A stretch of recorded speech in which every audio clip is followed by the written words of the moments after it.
But in Virginia, state legislative candidates tend to underperform the top of the ticket on the Democratic side. So it has been nerve-wracking. The majority is at risk. I'm sorry, did you say they tend to underperform or overperform? Underperform. Typically in Virginia, they've run a few points behind the gubernatorial nominee.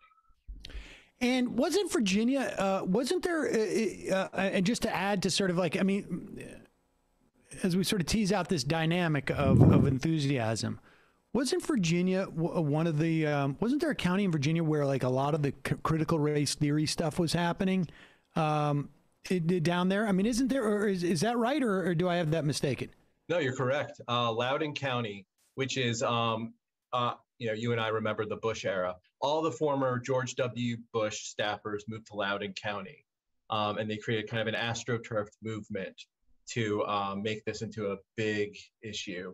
But I think it kind of just shows how the radical right is really seizing on these non-issues to try to energize their voters. And you can see that there. You can see it with the big lie. If you look at the Republican candidates in Virginia, you have one person who is a member of the Big Lie legal team. He's running for the House of Delegates as a Republican. He's in a safe Republican seat. He's going to be in the House of Delegates next year, almost certainly. And, it's a real peril to democracy that, these kind of flim-flammers might have a majority, might have subpoena power. So, I mean, has there been any, I think, reckoning with or understanding of how to activate negative partisanship going into this race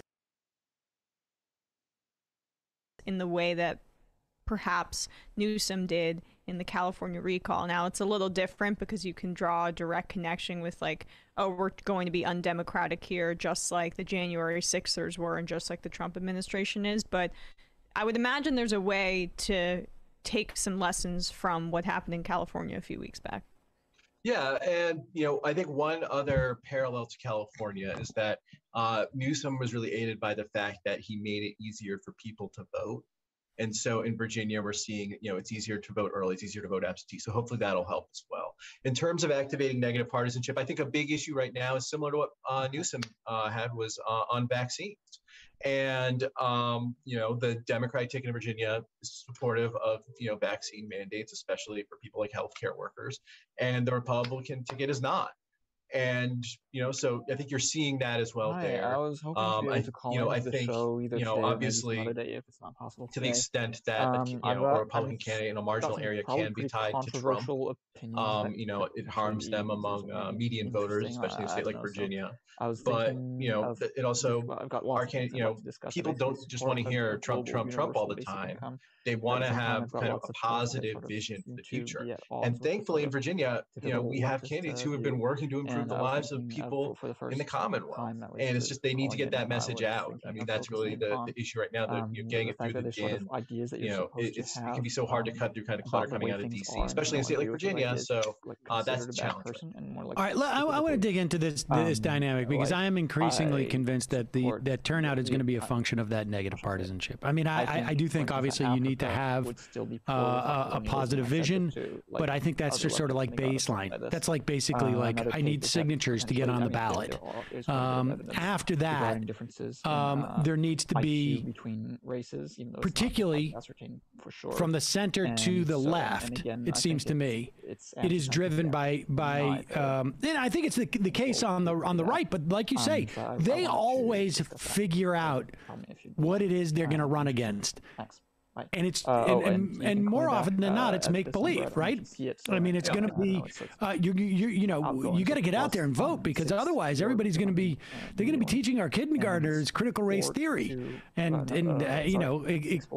it could have been they're going to be teaching our kindergartners trigonometry, but black trigonometry or something. It has to have like some sort of racial component to it. But they will they're getting their people out, and I look at things like there was abortion protests around the country.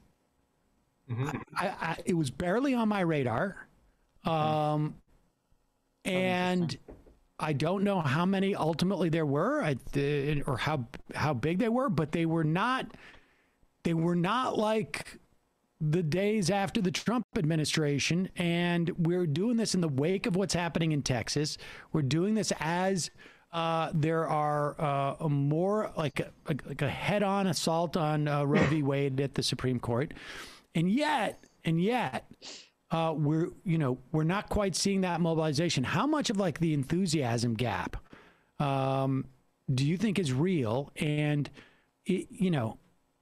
what do you do to combat that? Yeah. No, I think there is a bit of an enthusiasm gap right now, just because the radical right really is just so mobilized right now. But as you mentioned, on healthcare, that is an issue where we just saw the Supreme Court basically overturned Roe v. Wade. It's now, and what that means is that it now falls to state legislatures to protect women's healthcare. In Virginia, in 2020, the legislative majority passed the Women's Health Act, protecting that right. Meanwhile, the members of the Republican statewide ticket in Virginia this year are saying that they want to have a law similar to Texas. So, it's a stark choice there. And so if you can return, kind of pro women's health legislators to Richmond, you can continue protecting women's health care in that way. And there has been mobilization around that. I mean, I think comparing it to the Women's March is a bit of a high bar. Right. But the fact that you were able to get a lot of people out and mobilized, and I think a lot of people in the state, they know the stakes. We're getting everyone on board. I think, and there's a lot to be excited about here. And it's not, in the healthcare realm, it's not just that. It's also, again, capping the price of insulin. They're really focusing on making it so that Virginians can get the healthcare that they need, and so there is mobilization around that. I think, Trump, as you mentioned, kind of hangs over everything. I think, yes, that is a way to have that negative partisanship mobilization, which is really important, as you said. But it can't just be that. You can't let that overwhelm your message. And so it's a delicate balance. But, again, we have all these great issues to get people excited on because of all the great work that they've done. And it's just getting that message out there. That's the key. How much does the anti-vaccine mandates and anti-masking, how much does that come into play? Because I know on one hand it motivates, and we have a piece right here the other day about the Koch brothers, or I guess not the brothers anymore, but the Koch network. Funding a lot of this anti-mask, anti-vaccine stuff because they see it as something, that motivates people to go out and vote. It just gets them angry and they go out and vote. Yeah.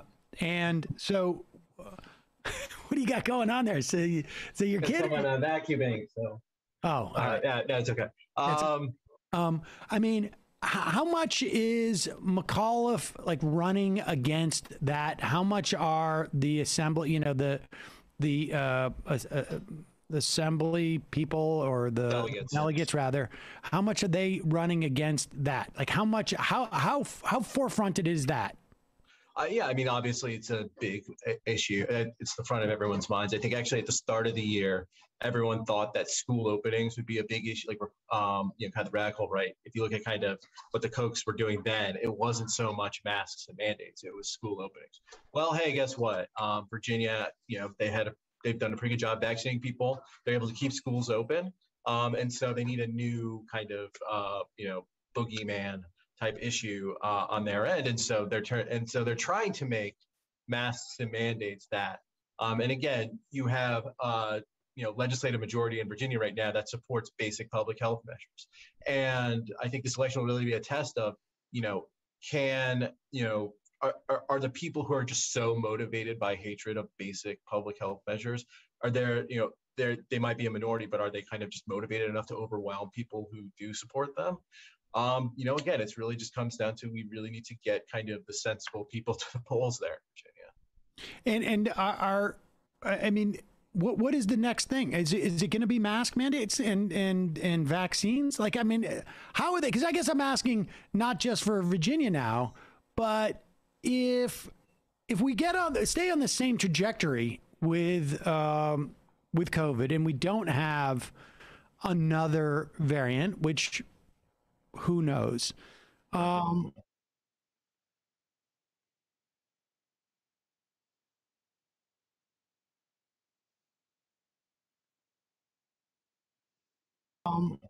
Like what are they going to lean on at that point? I mean, is it going to go back to CRT? It feels like the critical race theories thing is sort of has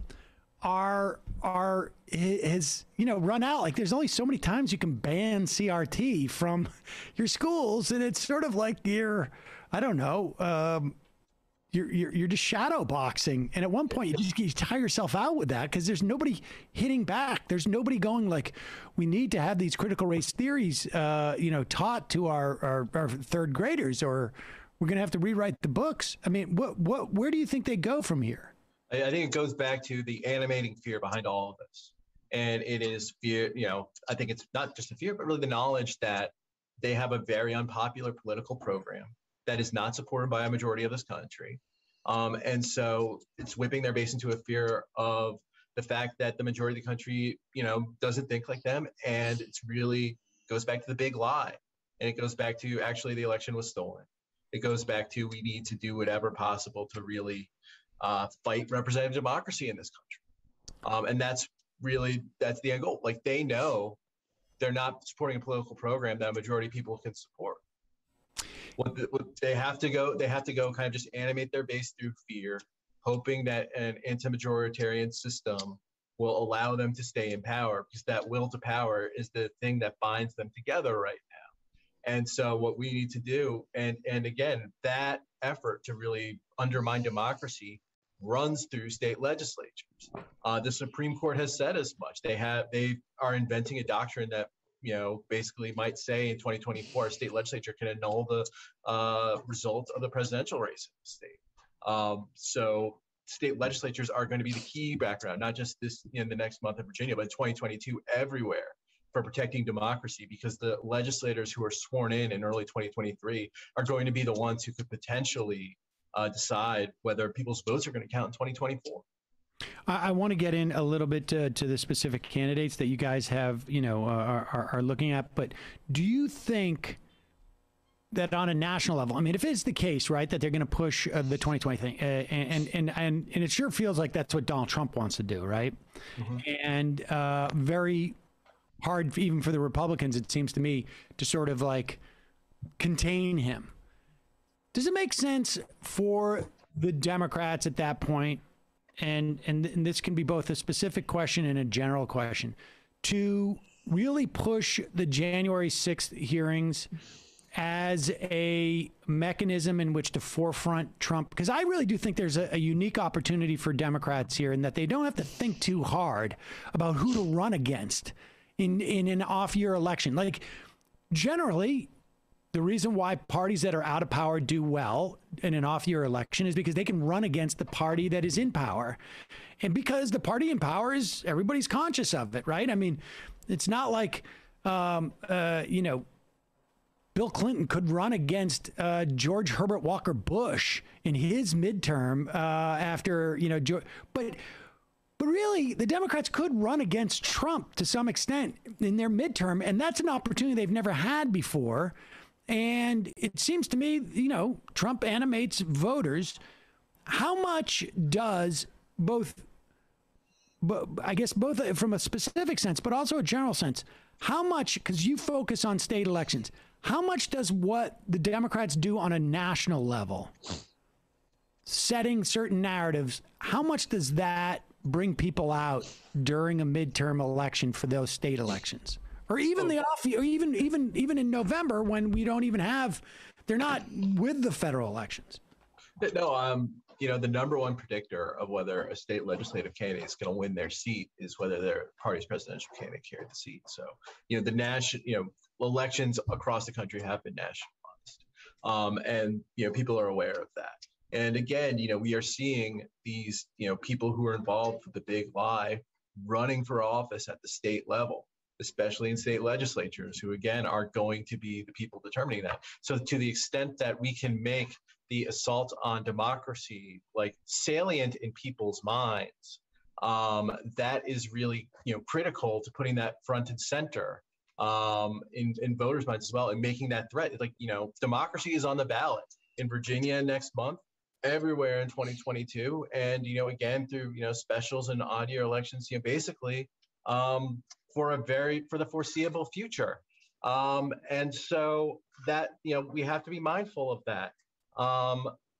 And yeah, so I mean, again, that is something that we all have to be very mindful of going forward. In terms of redistricting, what's it looking like in terms of redistricting these days? I know there's only a couple of states that have come out exactly with their redistricting. We've got Texas is sort of going to town for the Republicans, and Oregon is sort of mirroring Texas, but for the Democrats, I guess. What's the status from your perspective? I think right now it's still pretty early on. Right now, I think what I talked about earlier, kind of the fear of the majority is really manifesting itself, where what you saw in 2010 was a lot of kind of these right-wing legislators betting on themselves, betting on, hey, I can keep winning marginal districts, especially in a midterm environment.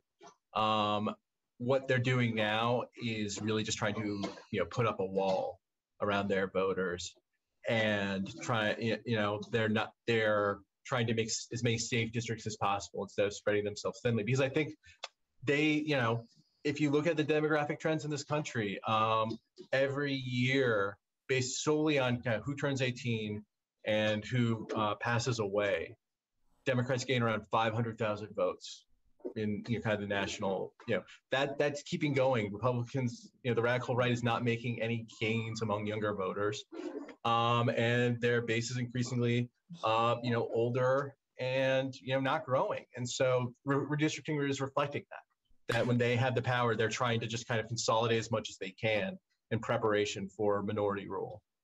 So if I understand you correctly, we're not going to see, and part of that is a function of like, it's already been gerrymandered so much that there's only so much more you can do, but we're not going to see the gerrymandering focus on, picking up more seats necessarily.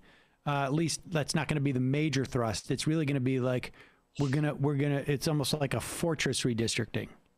Yeah. I mean, that's what's been so far. I wouldn't say that might not be the case everywhere. I mean, you still have states like Florida or North Carolina where they might want to get aggressive and really draw aggressive, really kind of spread themselves out there. And also Florida is is one of the few states where they actually gained vote share from 2016 to 2020.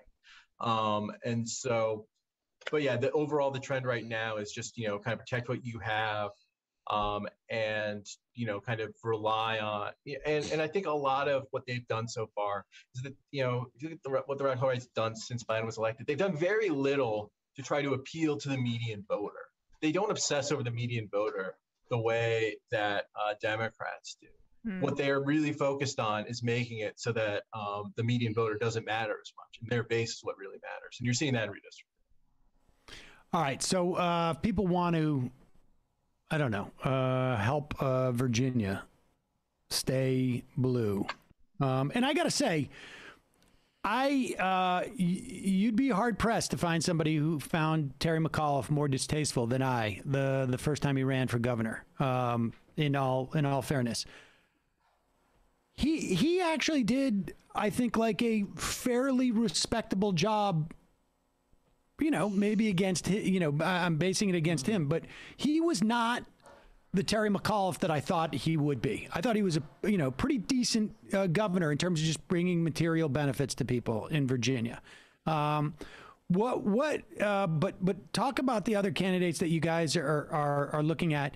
And I guess even before you do that, wasn't it the case also around this time that Northup, when he was running for, I don't know if it was re-election or election the first time, it looked like the race was tightening, but there was still like a, that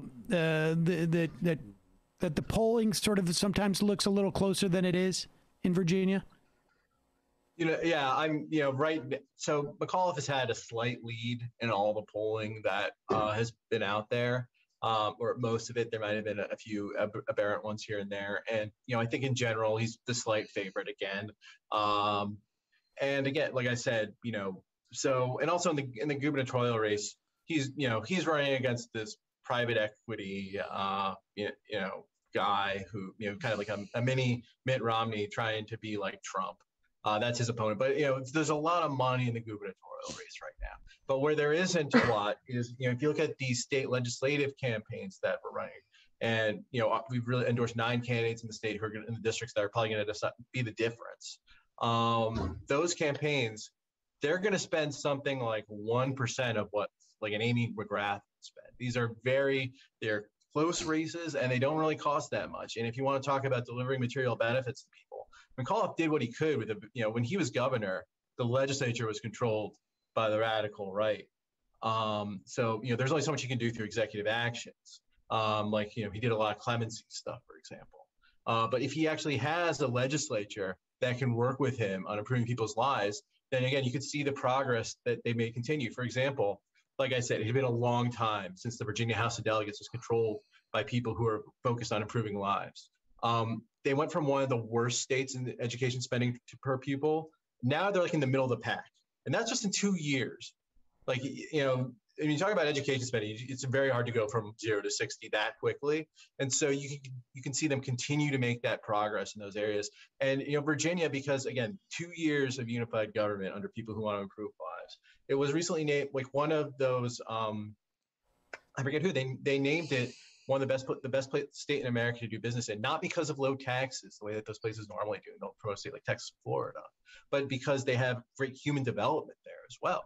And because they have a government that's focused on really fostering an environment where people can thrive.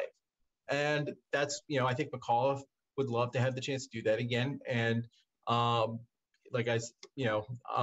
avoid any further comment on him, but I really just want to focus on the fact that give him a legislature that can actually pass those laws that can improve lives. And again, those are small races with small margins, and they're not that expensive. So if you go to statesproject.org, we have our Give Smart program where you can send money directly to the 9 candidates who are going to be the difference between a majority and minority in the state. What's that website again? Statesproject.org. That's our new website for our States Project initiative. That's really we're using that to help people focus on state legislatures and just show them just how important they are. And my understanding is that every time somebody goes to statesproject.org, you take one of those disgusting shirts that you're wearing and you go and you throw them out. Is that right? I'll tell you what, if there is no Bucky Dent moment. And I want that hat also behind you over there. I want that thing gone. You should see the side of it. It's I like that Nets hat though. That's a nice little baby blue. I need one of those. Yeah, it's a Nets hat down here as well. Yeah, I know that I'm bummed that they went to black and white. But yeah, no, I tell you what, Sam, if the Yankees if they can't win in Fenway, maybe I'll wear a Red Sox hat the next time I come on the show.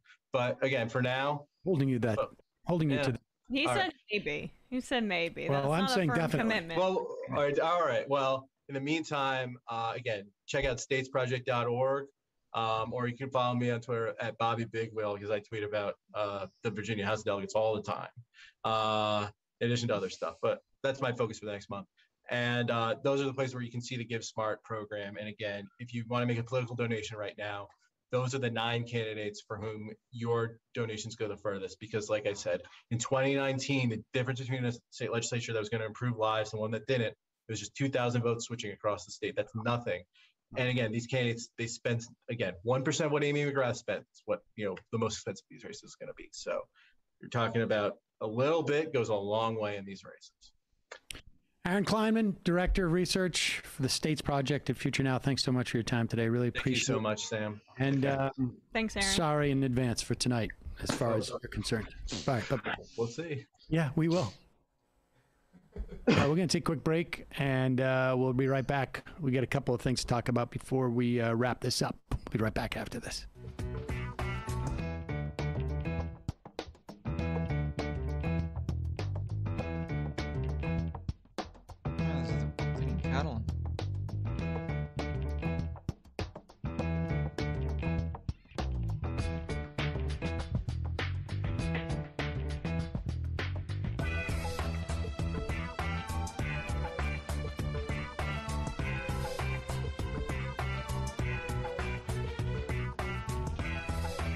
What do you think about gamblers? I knew. Alright, I'll turn this off actually since they're not doing anything. What do I think? I don't think it's a very smart thing to do mostly. You can do it for fun if you want, if you got money to spend, but on average statistically you're gonna be losing money. I mean, that's the whole point, right? Is that the establishment makes money off of it, so statistically you're gonna be losing on average. So it's a dumb thing to do, but I still overall, to me, it's sort of like all these things are sort of pleasurable but unhealthy. To me, it's kind of the same category. They are trying to rationalize their addiction, but are not even good at it. Well, some of them I think will recognize it, but yeah, it's in the category of these things that are pleasurable but not healthy. So it's sort of like drugs, junk food. It's in that category of stuff. So I've been sort of leaning towards legalizing that stuff, but sort of at the same time, I'm not super fan. Unfortunately, I don't think there's any, when it comes to things that tend to cause addiction, there isn't a perfect policy, because legalizing, it's one of the lowest form of brain exploiting. But it's like drugs. But I mean, legalizing is kind of a problem, because it does typically actually end up making people consume it more if you legalize it. So I'm not comfortable really with legalizing it, but I still think it's better, because then people who have an addiction can go seek services and stuff, and it can typically they can be helped better. And also you tend to avoid having the problems with a black market that comes from having it illegal. So that's why I'm sort of leaning towards making these things legal, even though if you could actually just prevent people from doing it at all, I would be okay with that. For now, but especially because precisely because of the nature of addiction, which means that it's not a choice, right? So as a result, these people are not really choosing to. There is no difference. Most casinos are owned by shady guys. Yeah, but at least you're not gonna, you're gonna less risk actually just being gunned down if you can't pay or something, if it's legal. You see what I mean? So it's safer for you, basically. So from that perspective, yes, it is better. So I think it should be legal, but even though I don't support the thing. The same for drugs. I would legalize drugs, and all even meth and stuff like that. But I definitely don't support it, and I'm definitely not a fan of doing that. But I think it's many take loans from loan sharks or steal money even if gambling is legal. Okay, sure, but it's still less of a problem at that point. And okay, they might steal money, but most aren't going to be stealing money. But I mean, yeah. Let's see. Yeah, I mean that's my position. Oh, hi. I wish I could turn this off. Hello. Speech chat didn't even. Speech chat's a bit late, so I'm gonna try again to call in. So we're gonna just see how that goes, I guess. Well, I don't know when. I think they literally they say you start calling in at something Eastern time, but actually they're not doing that. I looked at this. So I looked at this D-dimer thing. In the end, I'm not very. I saw pretty good rebuttal. Is it here? Yeah, I think this is a pretty good rebuttal here. They explain what's sort of wrong about this. So I'll post this here. Okay, there you go. I think that explained pretty well what was wrong with that thing that you sent me. So and this does seem to make sense to me. So I stand by what they write there. They're programmed to make money for the casino. Yeah, no, it is fair in as much as it's still based on randomness. It's just that on average you're going to lose, right? On average you're going to lose. But yeah. So no, I'm not a fan of gambling. Yeah, okay. No, it's not watching. It's reading. But yeah, it's easy reading. So yeah, or is it watching also? Maybe there's a video. I don't know. No. Anyway, you say the percent is way big. Yeah, well they get a cut, but It's like, what do you mean 80%? No. Absolutely not. It's not 80. They don't take 80% of the cut. No. It's nowhere near like that. That's not.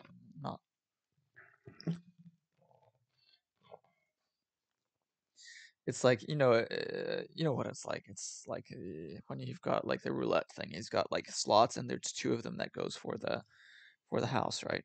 There's 2 of them for the house, and the others is just like there's like 30 of them, so it's like nowhere near that. It's like not even 10%. You know, couple hours everyone would be at 17% if it's Picasso, and 16% will 16 for MNP if it's Bertrand. Okay. Okay, interesting. Yeah, we'll have to see that. We'll have to see that. When do they actually have the final results?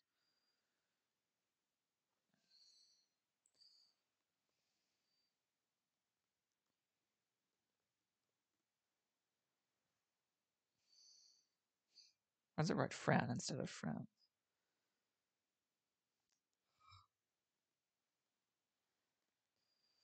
Anyway, so yeah, so Zemmour against Macron. Yeah, but I'm pretty sure Macron will win. I mean, you saw like Le Pen against Chirac. It was like it was vastly in favor of Chirac. So this is pretty similar stuff. It is they can't lose in the House once 80% of the time. No, like it's not that they win 80%. It's that on average they're just gonna make some money off of it. But like I said, with like roulette, right? The House doesn't win 80% of the time. They just win enough on it. Like literally, you would win half the time, except for the fact that there's 2 slots for the House, and so, but it's not. That's not the right way of seeing it. 80%, no. Look, I'll show you the roulette. Roulette's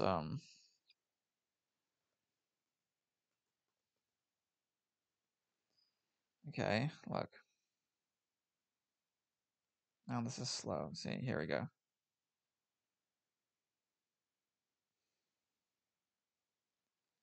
Alright, here's even like 1. Like you see, this is 0, so there's just 1 for the House, right? So this is for the House. And here there's 2, 0 and 0, 0. See? Well, the green ones. The green ones you don't win anything. And so like you would just stay even on average if it wasn't for the green ones. But when it ends on the green one, it goes to the House, so you don't get it. See, so it's 50-50, except there's a green one. And so this is why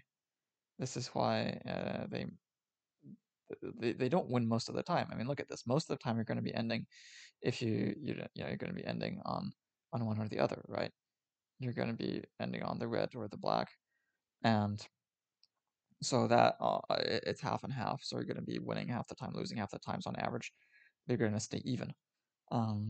But because of the 2 or 1 or 2, 0 and 0, 0, you get this. Yeah, well, Slavs will have a similar kind of mechanism, but again, I think the odds are going to be, I think the odds are not that it's not that much. They don't make that much money. It's not like they take like, because then most of the time you're not going to win anything, but when you do win, it's quite a lot of money, and the profit margin is relatively small compared to the amount of money that gets put in. Most of the money that gets put in does go back to people. If it was 80% of money that went to the thing, that people wouldn't do it. So yeah. Let's see. For program, how do they have similar mechanism, LMAO? No, it's not. Again, you're not understanding what I'm saying. It's not they don't have a similar mechanism. It's that they're still programmed to be, yeah, go see Boston Strong. It's that they likewise, it's only a small amount of the money that's going to be going to the House. See, it's just a little small fraction that goes to the casino. The rest goes back to the players. See, like when it lands on a red one, all the people who voted for red get all the money that they put in, plus all the money that the people who voted on black put in. See, and the opposite when it lands on black. But when it goes on 0, then all the money that everybody put in goes to the casino. That's how it works. And you'll have a sort of similar mechanism where they'll just take a small cut, but most of the money gets redistributed in the slot machines as well. Otherwise, people wouldn't do it. You know, like I mean, I don't know how much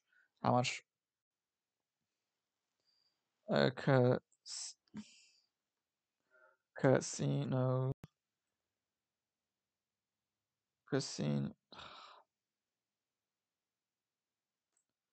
cut slot machine. I don't know, like.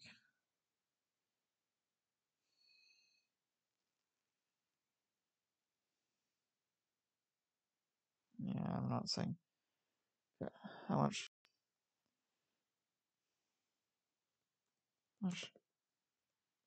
money.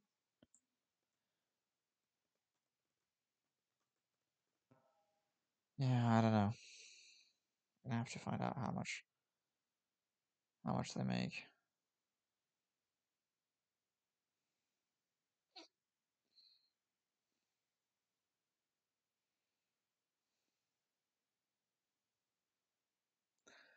I'd have to look into it. Maybe like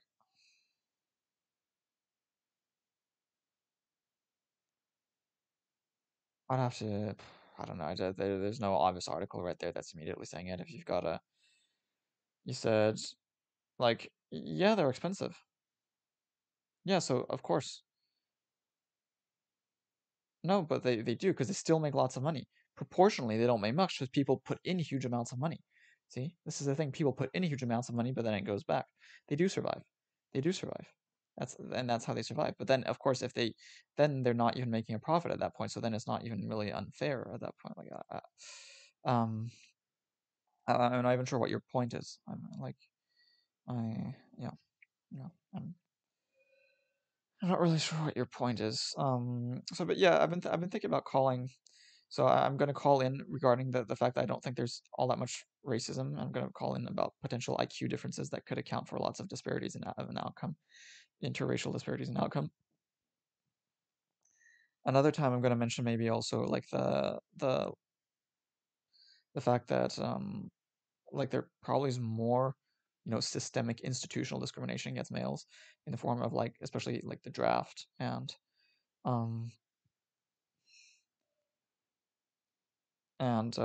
like your custody sort of arrangements, and but also pointing out that this is actually an enforcement of traditional values. It's not leftism that does this. It's traditional values that's hurting males, and so there is institutional sexism against males, but it's traditional values.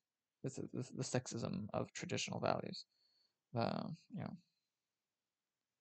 Toxic expectations of men. I mean, for men. So yeah, I think that's something I could talk about too.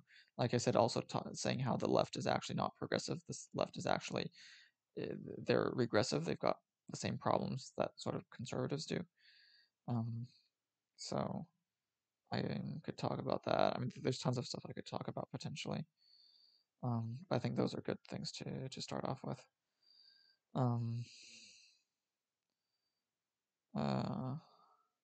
Okay, let's go back on this. Dude, you want to smoke this joint? Yes. Do you feel like you are a dinosaur? Okay, this is just sort of pause crap stuff, so okay, we can close this, I think, since you've already seen that. Oh crap, I closed the anarchist library. I should have kept that. Well, never mind. Let's see.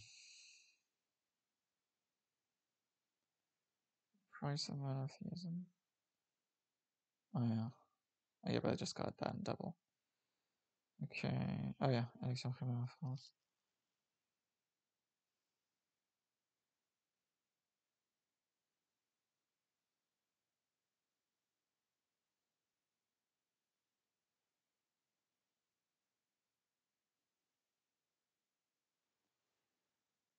Why we're not getting more?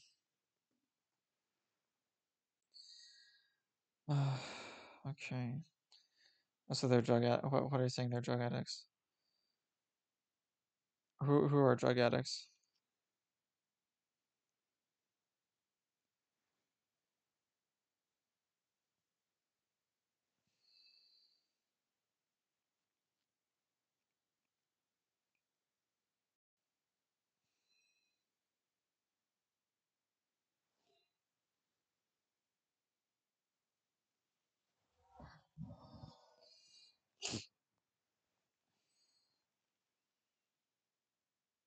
I really wish we had these primaire stuff in the United States, though.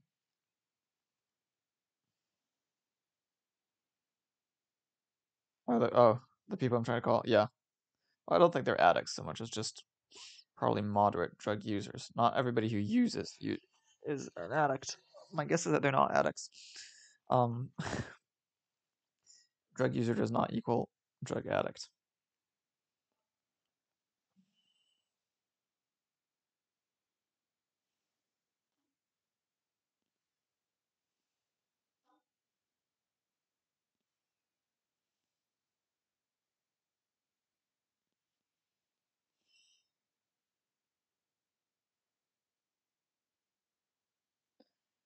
Okay, so there's I've got a. So we're looking at it for France because right, Yves is in France. So anyway.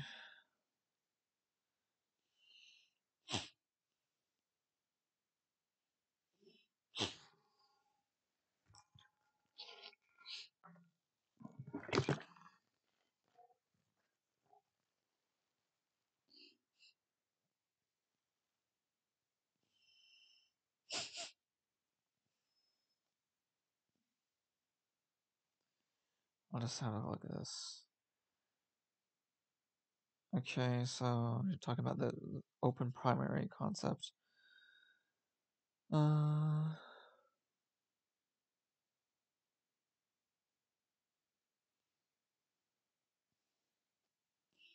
Okay, so there's 5 candidates currently for this election. Xavier Bertrand, Valérie Pécresse, Michel Barnier, Philippe Juvin, Éric Ciotti. So these are the right wing.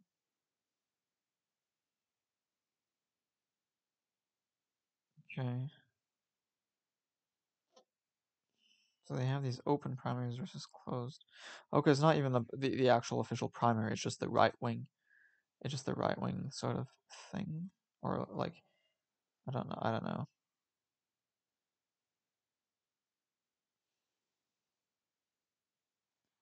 I'm not even sure what they're doing.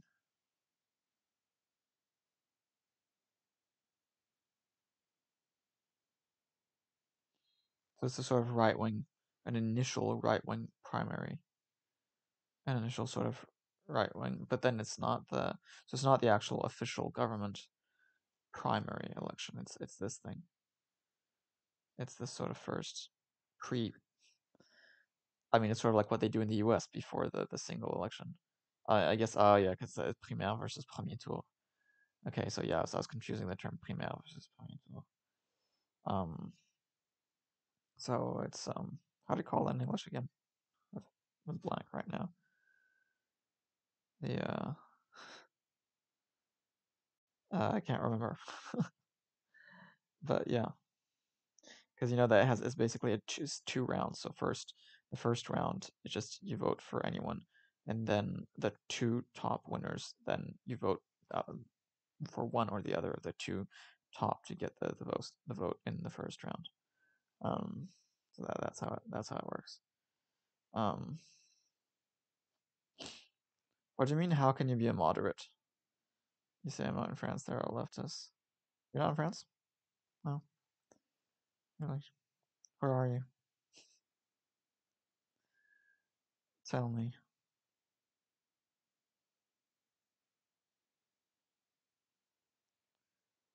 Are you on holiday?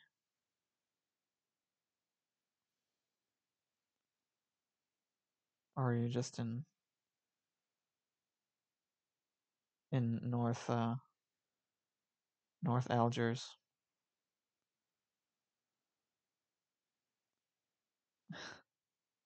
Yeah, Frankistan. Of course, you know that, I mean, France doesn't have actually much immigration from stand countries, right? Those are further east. France is mostly from North Africa. And then, and now also Sub-Saharan Africa. So France is more immigration from Africa, really. But yeah, I get the idea.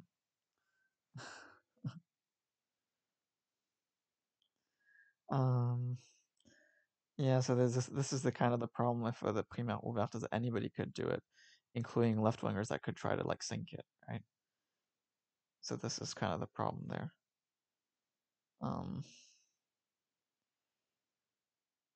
Yeah. But the thing is that like Macron is not really, it's not left either. He's a neoliberal, right? He's a sort of, you know, sort of Blair Obama type thing. So presumably the left will also have like potentially a candidate. So I mean, it's not even necessarily sure that the right-wing candidate is gonna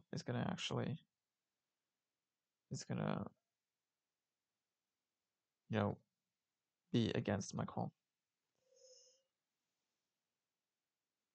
And it's even, I mean, we don't even know if Macron will be like winning. We have no idea. Presumably Macron's gonna be one. It's gonna be, but we don't know. It's possible that Macron won't even make it to the second tour. France, yeah. They're majority Muslims, yeah. Macron's a leftist, yeah, but to me that's not left. Like, the things that leftism can mean various different things. I mean, you could say that right-wingers, leftism equals, well, you say that, but leftism can mean lots of different things, actually.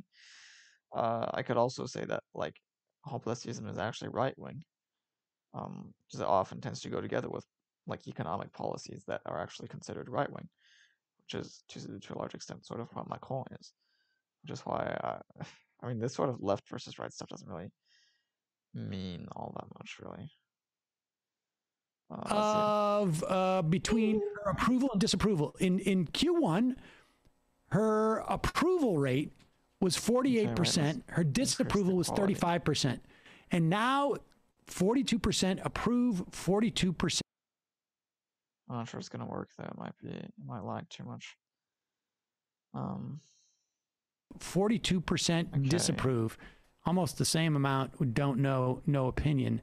Obviously, her support amongst Democrats has cratered. It was 67% approval. It is now 46% approval. Her disapproval numbers doubled over that time. And to be clear, this is also taken at a time where my understanding is in Arizona, they have been inundated with ads supportive of her obstruction and claiming that she is fighting for all the things she's actually fighting against in the reconciliation bill. And so this doesn't get better for her after the vote is taken. This gets worse for her. Can you put that back up real quick? Because I am more interested, but I'm also interested in the independents. Because have a look at this. Look at those numbers. Kind of boring. I mean, yeah, okay, a little bit more approval among Republicans, but that's not going to make up that difference. And who's going to organize for you? What, are you going to become a Republican? I mean, seriously, what is she going to do to keep that seat? If she becomes a Republican, she's not winning that seat. She has to keep that coalition of independents, a couple of Republicans here and there. But I can tell you, like, actually, I don't think they're wrong. They're off like an hour. If you took this poll and you started getting into more, you know, okay, do you approve of her in general? Great. Do you approve of her tactics? I don't think Republicans would trust that. That's not maverick tactic. Yeah, but Republicans are saying here, and even if Republicans are saying here that they approve of her, right, and there's a slight uptick in increase, I don't think that translates to them going to the ballot box. Oh, of course not. I mean, of course. I mean, you look at Democrats when when McCain was thwarting the Republicans. His approval goes through the roof with Democrats, of course. But as soon as, but that's a different thing. They approve of her as a Democrat. We like a Democrat who's not voting with the Democrats. Yes, of course. She's underwater now with independence. Honestly. She was. I mean, that is what's really devastating because that's supposedly her brand. It's not necessarily like that. That's the number. The far right, so the like, reason the far right has a what vote is this about? Is because did they threaten her? I'm serious. I mean, in all honesty, like I cannot, unless she's absolutely leftism, which is out of her mind, and I'm not using that as a trope, as a woman. I'm saying literally, like really to do this type of thing, to hold up a government, to sink your future politically. She doesn't need to do this to get an MSNBC contract or a book deal or make millions or become a lobbyist. She was doing that already. She got that. What is it? Like, do they have something on her? Are they holding someone hostage? Yourself from the She's crazy. There's part of that. Like, so there's something off. Have something like and that's why Andrew Yang I mean, like maybe I shouldn't say that, but that's how I feel. And well, I think I think without saying that, you can say, as far as I can tell, the most. She is untethered from any type of real political belief. I mean, let's be clear. And untethered 10 years ago, wanting to get her colleagues to like her, which oftentimes can be an incentive. Even if you're a Reagan person, like say, like I don't know, Mark Warner, you still want to be able to work with your colleagues. She doesn't even care about that. No. And 10 years ago, it's everywhere. It's physically it would be a lot more uncomfortable now. It's a difference when the cameras are on you and you get to, I think Joe Manchin's playing that a little bit, and he's really good at it because he's been doing it for a long time. But this isn't about her getting attention anymore. I mean, her life is uncomfortable. 10 years ago, I mean, you look at where she was 10 years ago with this stuff. I mean, it's dramatically different. She was protesting Joe Lieberman. I've actually looked at opinion polls for UBI, and it's close to 50% support for UBI, actually, even in the United States. I've seen actually pretty close to 50% support for UBI, so it's not necessarily that unachievable. And like, Yang was literally he supported UBI, but he was considered literally the most right wing practically of the Democratic candidates. So despite being the only one who supported a UBI. When he came and he was running for president, I think in 2003, she was out there protesting him. I mean, so we're not. But look at this. Actually, look at this. Here's a pretty here's a sort of interesting look at when they're being like pretty shitty towards where did it go? Oh crap! I put on another one. All right, give me a sec. Gotta find it.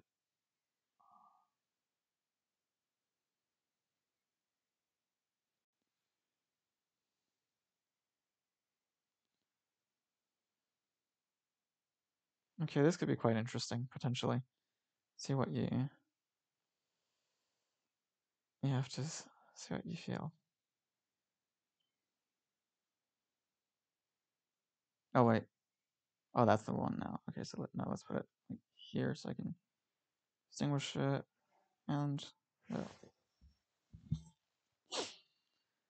here's where they're acting pretty shitty on Majority Report, where the host is, we're acting pretty shitty.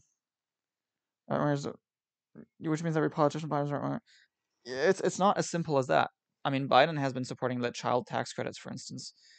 It's not as simple as that. We know Andrew Yang supported it.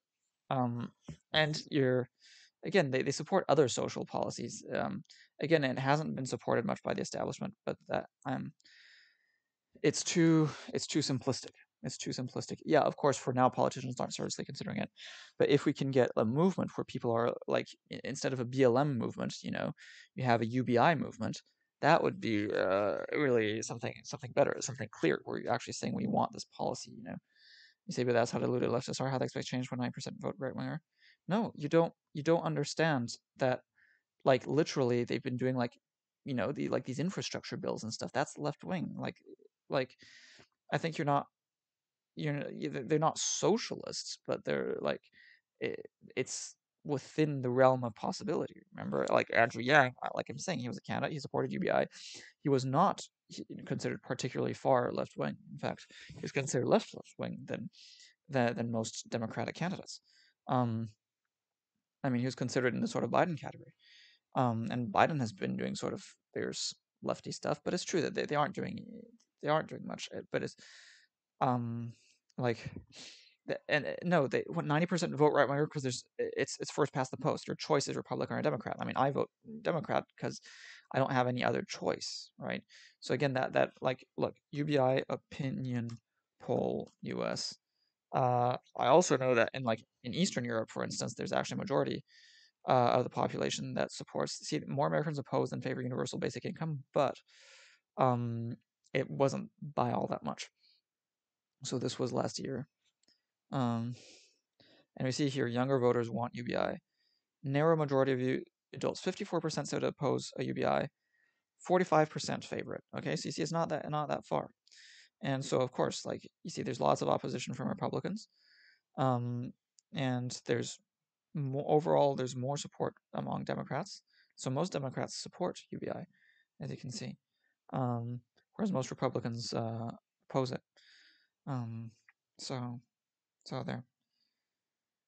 You see, people had choice to vote for Bernie.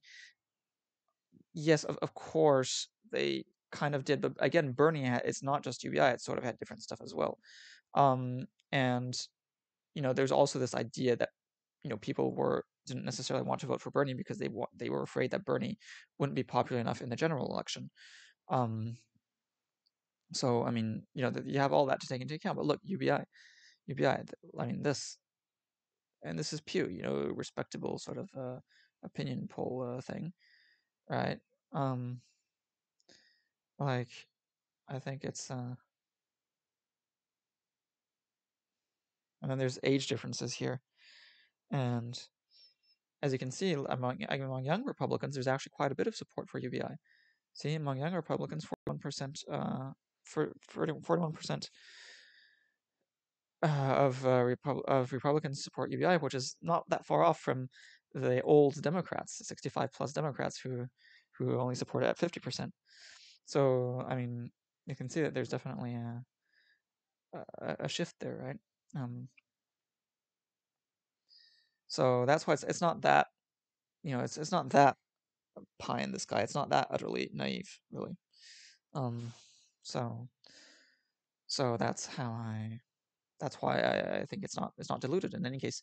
I mean, even if most people didn't support it, I mean, even if almost nobody supported it, well, then, you should just change people's minds, and people's minds have changed on stuff. So just, work to change people's minds as much as possible.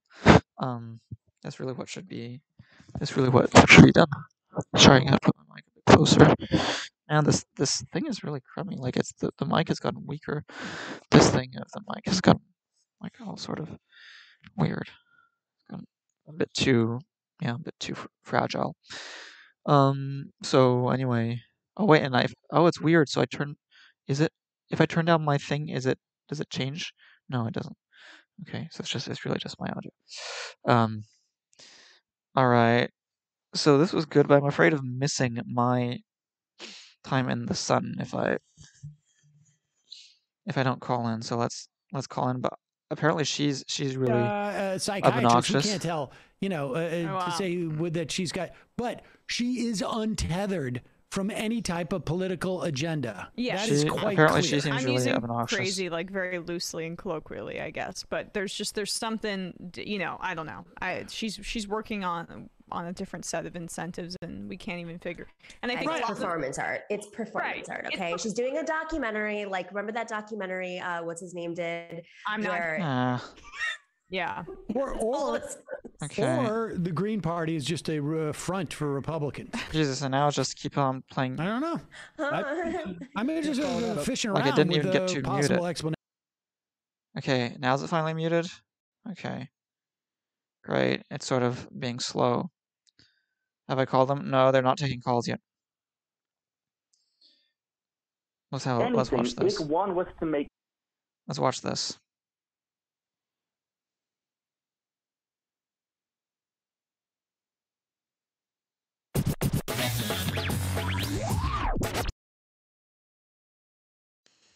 Because they say not apparently true. It's more like 130. I've been watching some of your episodes recently, and some of your viewers have advised me to call in. I am a men's rights activist. You're a men's rights activist? Listen, sorry, I'm just pausing it because I'm just gonna try calling them, see if it works. Yeah, not yet. Like, it's crap because they say call at 12:30, but like, no, the show is like they don't take in calls until even now at 1:30 Eastern time. Okay. And I feel like the men's it's still not taking calls. Very much understood. Misunderstood. Misunderstood. I've called in C-SPAN before. I've written articles before. Okay. And it's a fun hour, so let's just talk. Okay. So, what would your perception, if someone told you they were a men's rights activist, what would your perception be? Like, how would you see that first gut reaction? My first gut reaction? Do you want me to be totally honest? Of course. I think you're a lunatic. Okay, you say lunatic. Yeah, I mean you asked me to be honest, and I wasn't gonna disrespect you by not being honest. So that was my first thought. Was like I would ask for nothing less than the truth, and that's absolutely fine. I get that reaction all the time, and I understand why that's your reaction. Right. I see all these articles that are equating the men's rights movement to like the alt-right, to like incels, to misogynists, and what I'm trying to get across is that that is not what the men's rights movement is actually about. And well, why don't you tell us what the men's rights movement is actually about? Okay. I would say there are both legal and social disparities that affect men and boys around the world. So both instances of legal discrimination that hurt men and boys and different social standards and double standards that affect men and boys. And we would like to bring attention to these disparities and discriminations. Both legislatively to fix the laws and make them equal, and socially to get people kind of talking about it. Hey, you know what? I've noticed this is true. This is a double standard that affects men. Right. How come when a guy gets hit by his girlfriend, people think it's funny, etc.? Okay. Now let me ask you this, because I'm sure you have a long litany of legal disparities that you're aware of. And of social slights, like how come people think it's funny when a guy gets dumped by his girlfriend, but not when a girlfriend gets dumped by his guy? I mean, like I don't know how to measure that. Hit. Oh, no. Hit. Yeah. Okay. Oh, hit. Okay. I will say for the record, I do not think either is funny. Okay, but fair enough. Let me just stipulate some of those things without even hearing them. What at the end of the day is the net implications of this? I think, and this has been backed by studies of human psychology, there is a tendency, a subconscious tendency, to show less empathy towards a male than a female. And they demonstrated this with a study where they offered participants money to give electric shocks to a random stranger. And the shocks would increase in pain with each time. Now, of course, they weren't real shocks, and they were just told that. But people were more willing to hurt a man than a woman. Hi. Both men and women were both more willing to hurt I'm going to try to call. This is an old video, which is I just found more interesting. When it comes to male issues, because the narrative. But apparently, like I saw some comments saying that she's pretty bitchy and or like pretty a bit rude and stuff. So I'm going to see it. This is curious. So this is an old video, but they're live right now, but they're not yet taking calls. So I'll just be curious to see how she already just seems there. Is that men are privileged. But this is not now when you talk about the psychology of people having less empathy for men, and I can that doesn't. I mean, I haven't seen those studies, but that doesn't seem completely. It's not hard for me to imagine. What does that have to do with rights? Well, for example, in a lot of countries, the state pension age is higher for men than for women. Is that in this? It's not in this country. No, in this country we have. Well, let's just keep it. Let's just keep it within the United States because I don't know. I also know. I mean, can we agree that there's also probably more countries around the world that are not the United States where women have far less rights than men? That even if you can find countries where the pension age, I would absolutely agree. Okay, so let's just keep. Okay. Hold on, can you let me finish? Excuse me. Already notice you how got your own YouTube show, right? Notice how Sam is already just completely interrupting him. Throw out random stuff like this. You can do that on your show, but I just want to ask. I want to try and just sort of like, because I don't. He's like, instead of just letting him quite talk, sure. Although instead of just letting him talk, he just like. Oh, I cannot. He just tells him, "Tell me something," when he was like literally about to say it. So already Sam's not being great. And I want to be clear on that. That if we were to survey the laws around the world, that women have far less rights around the world as a net than men. And if you have to go to the pension age for men as like if that's your top line, I feel very confident in saying that. Well, no, first of all, because we have a lot of countries where women can't even drive. It's because women live longer. That's why the pension age, right? But put that aside for a moment. Put that aside. I don't really agree with him. Can we just stay in the United States so that we can have this conversation? I want to ask what Emma just said. Emma just said it's because women live longer. Now, I don't think that pension ages should be different based on gender. But if anything, if one was to make a logical argument based on how... Correct. The pension age would be shorter. Okay, lower. Now listen to me. Listen, dude. No, you hang on. I don't want to talk about the pension age in some random country somewhere else. I want you to explain to me how... Listen, stop talking for a second and let me finish.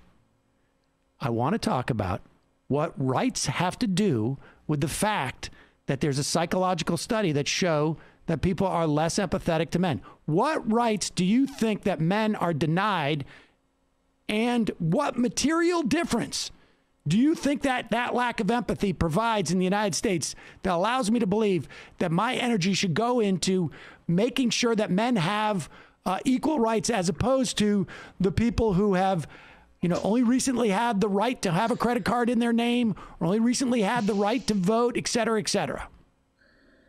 In the United States, exclusively. Yeah. Okay, so let's stay with the U.S. And first of all, I know what you're saying about women not having a credit card till 1973, but at the same time, 18, 19, 20-year-old boys in 1973 and before were being drafted to die in Vietnam. Right, and I think you'll find that people advocated for... Let's stick to today. In the U.S. today, for example, Obamacare allows for an annual women's wellness visit, which is an annual physical for general health. Men... Oh, my God. Thank God. Men pay for insurance for Obamacare. They do not get the same health care under Obamacare that women will get. Prostate cancer screening is also not covered under Obamacare. Prostate cancer is the cancer a non-smoking man is most likely to die from. The only cancer that kills more men than prostate cancer. Dude, when do you get prostate cancer? I'm sorry? When do you get prostate cancer? Yeah, that's a good point. You get it when you're old and you'll be retired, so you don't really need you're gonna not need leave for that.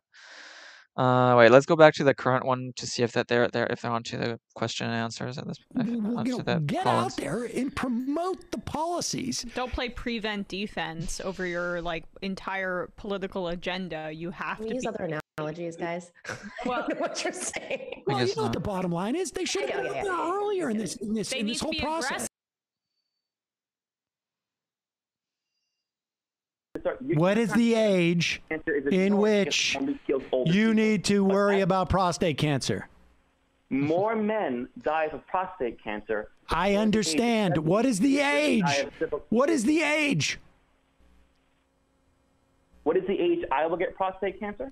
What is the age when men contract prostate cancer? It is the cancer that... No, I didn't ask you what the age is. I didn't ask you what the cancer is. I know what prostate cancer is. I'm asking you, at what age do you think you're most vulnerable that you really need the screening? 60 and above. Yeah. Have you ever heard of Medicare? Yes. Okay. Obamacare, the ACA, deals with people who get up to the age of Medicare. But not everybody is over the age of 60 when they get prostate cancer. No, I understand that, but you also don't. You're not getting mammograms if you're a 25-year-old woman on Obamacare. But a 25 woman can get breast cancer and die. It's not about breast cancer. Women are going to the OBGYN for the birth of children and for reproductive health. Men cannot carry babies. Is the health needs. The point is the health needs. Babies. But a 55-year-old man can still develop advanced stage prostate cancer, but he would not have screening available. I understand, but dude, you understand that the way that they determine these things is not a function of I'm just looking at I'm not trying to learn. Hey, I'm not trying to learn of the likelihood. What you're complaining about is public health policy. What's the difference in the possibility and the likelihood? No, I'm sorry. Yeah, I'm not trying to learn from them. But like basically both sides are kind of wrong. I disagree with that they're too polarized on each side. Like what you'd really need for that, like that prostate thing, is just like a better healthcare coverage system. Sorry, women spend on average from ages 9 and like UBI and stuff. 19 to 35, $3,400 a year on healthcare. How much do you think men spend? What's the relevance in how the law's written? $1,900 because Obamacare is meant to lower the cost of healthcare. It's the basis for how the law is written. It's the complete basis. What's the difference between possibility and likelihood? Likelihood measures the percentage of chance of you getting it. Possibility simply says any chance above 0. See, if I get called, because they allow call-ins, right? So if you get called in, then your thing gets seen by a shitload of people, which is why I'm sort of interested in this. Right, but if you have a law written based on the likelihood and the possibility, if you have two genders that have an equal... No, not likelihood and possibility, dude. It is written on the basis of likelihood. Okay. Are you advocating for Medicare for all? Solves your problem. What I would like to know is, where is this coming from? Why are you like on this crusade? What is it in your heart?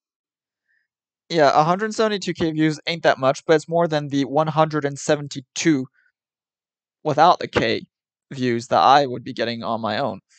That makes it that, like, out of all the crises we're facing in this country, you really think that there's some men that just are not getting the fair shake? Like, where is this coming from, dude? First of all, it's not some men, it's virtually all men. Where it comes from is we get... I would agree with that. Yeah, virtually all men. No, you're just doing some scaremongering to pretend that they like literally created the pandemic to hush up the Hong Kong stuff. I don't believe in that. That's sort of, to me, that's sort of fringe theory. That's not sort of very plausible. It's unlikely. I mean, it's not impossible, but it's unlikely. Yes, I would agree with you on that. But hello. You want me to talk or not talk? Go ahead. Oh, I'm sorry. Hang on a second. Would you like the floor again? Please take the floor. But it's always like, you hear about stuff for a bit and then suddenly you don't hear about that. No, I don't buy it. I mean, we don't know for sure. I mean, maybe, but I don't think there's enough, and I don't think like you can't know for sure. Maybe it's possible. It's possible. I'm not going to deny it entirely. I bought millions of PCR tests months before the corona outbreak. I still somehow I just don't see it because it makes China look like shit. If China had wanted a global pandemic, or they wanted to crack down, they just could have cracked down anyway. I don't think they would have done it like that. I don't think they would have done that. Honestly, they could have just cracked down and I think there could have been. I mean, of course, then you would have talked about it more. But the things that what could you have done? And in any case, China censors its information internally. I don't think it cares that much. I don't think it cares. I just don't. Again, I just don't see it. 4 words. We get messages from 13, 14, 15-year-old boys who are scared. Things they hear in school, things they hear from their parents. I'll be back, guys. I'm gonna go throw up. Well, the scared thing is a bit too. I mean, you see, she's being sort of rude, but it's sort of true that it's a bit weird. I would say that it's true that you're scared, but again, it's not by leftists. The problem is more conservative values of notions of like what you have to be as a male. So I mean, that males are hurt by societal, sexism against males, but it's actually a result of conservatism. Throw up? No, go ahead. You get messages from 13, 14, 15-year-old boys who are scared. Yes. And they hear the rhetoric that is being taught in school. They're being taught men are bad, boys are bad, toxic masculinity. Again, yeah, I mean, it's really weird because actually, like, literally, what males are suffering from the most, for instance, like the instances of discrimination, is the draft, which is a very conservative thing, and also like the not getting custody, which again is a very conservative thing. So that is actually, and just this idea that boys have to be tough and stuff. So that is what is hurting men and boys a lot more than this kind of thing that he's talking about. I mean, I think it's really amazing polygen extensive network analysis on boys, so many overlapping positions and conflicting interests. Okay. It came from Chinese lab. We don't know for sure. That does seem probable. We don't know for sure, but it does seem most likely, yes. That did come from the lab. On the other hand, I don't think it was on purpose. So no, that I don't believe. Wait. You telling me that there are schools that say men are bad and boys are bad? Toxic masculinity is bad. Well, toxic masculinity is. Yeah, this is the problem, that he's conflating toxic masculinity with just. They don't understand that toxic masculinity doesn't mean that being a male is toxic. Toxic. But instead of lecturing them, why not listening to where they're coming from? Instead of lecturing, this is why your masculinity is toxic. See, this is the problem, that these men's rights activists, they focus on that.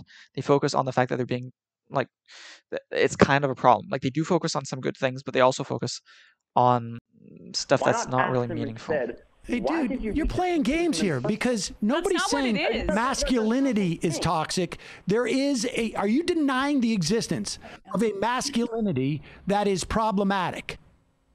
I'm saying that it's not. You guys both are involved in both blaming each other. I'm not talking about feminists anything. Who said feminists? I'm asking you a question. Do you think there's any aspects of masculinity? I don't think so. I think their social structure is actually improving. It's not. It's far from collapsing. It's actually doing the opposite. I think social structure is to a large extent I think it's improving. I think it's in a way it's certainly more like you would want it, and that would normally tend to strengthen it. That are toxic. No, I think there are aspects of the social expectations on men that are toxic and just the expectations. Nothing that men do. Nothing that men have been socialized to do over the years in creating what we know as masculinity is an. Okay, let's go back to this to see if they're now taking call-ins. Actually, we're going to refresh it.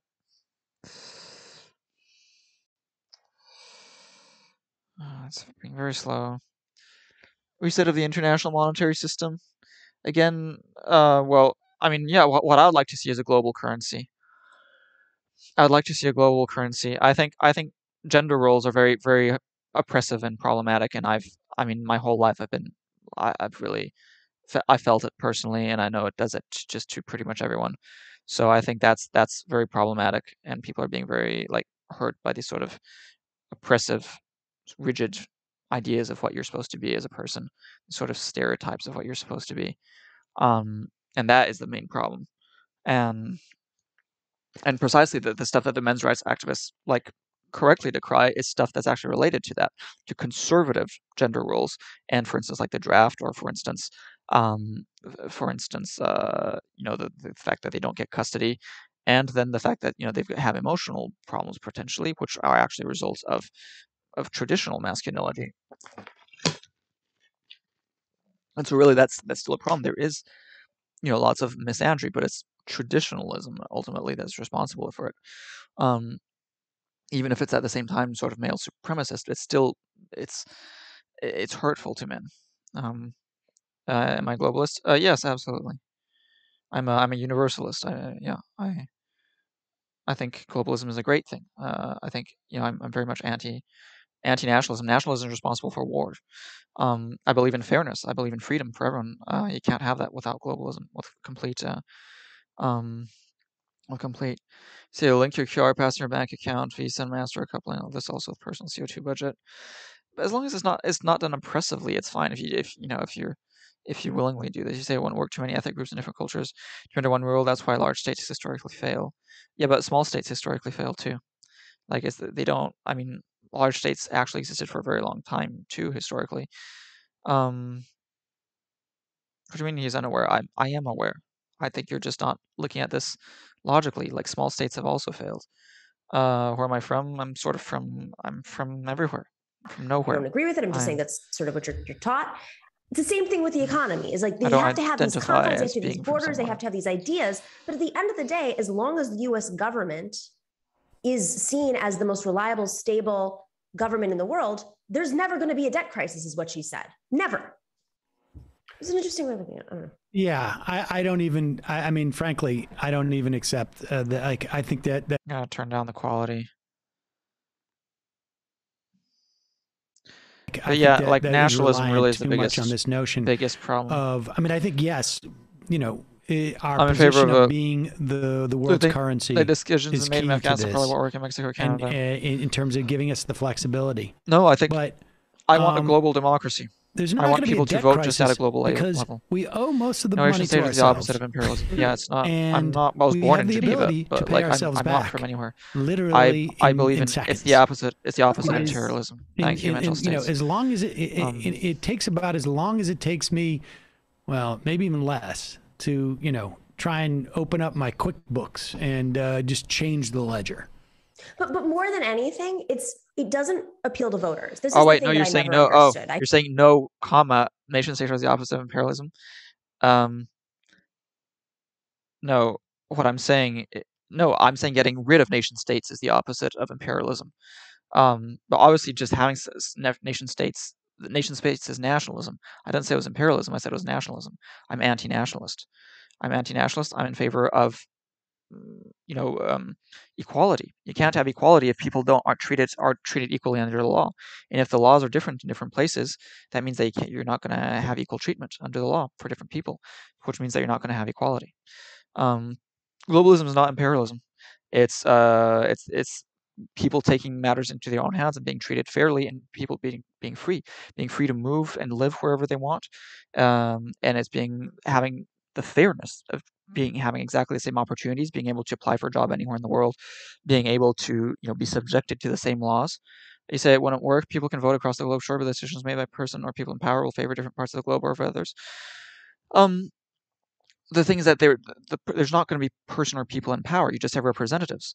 You have representatives that are just there for a brief period of time, representing the interests of what they think to be what they think should be done.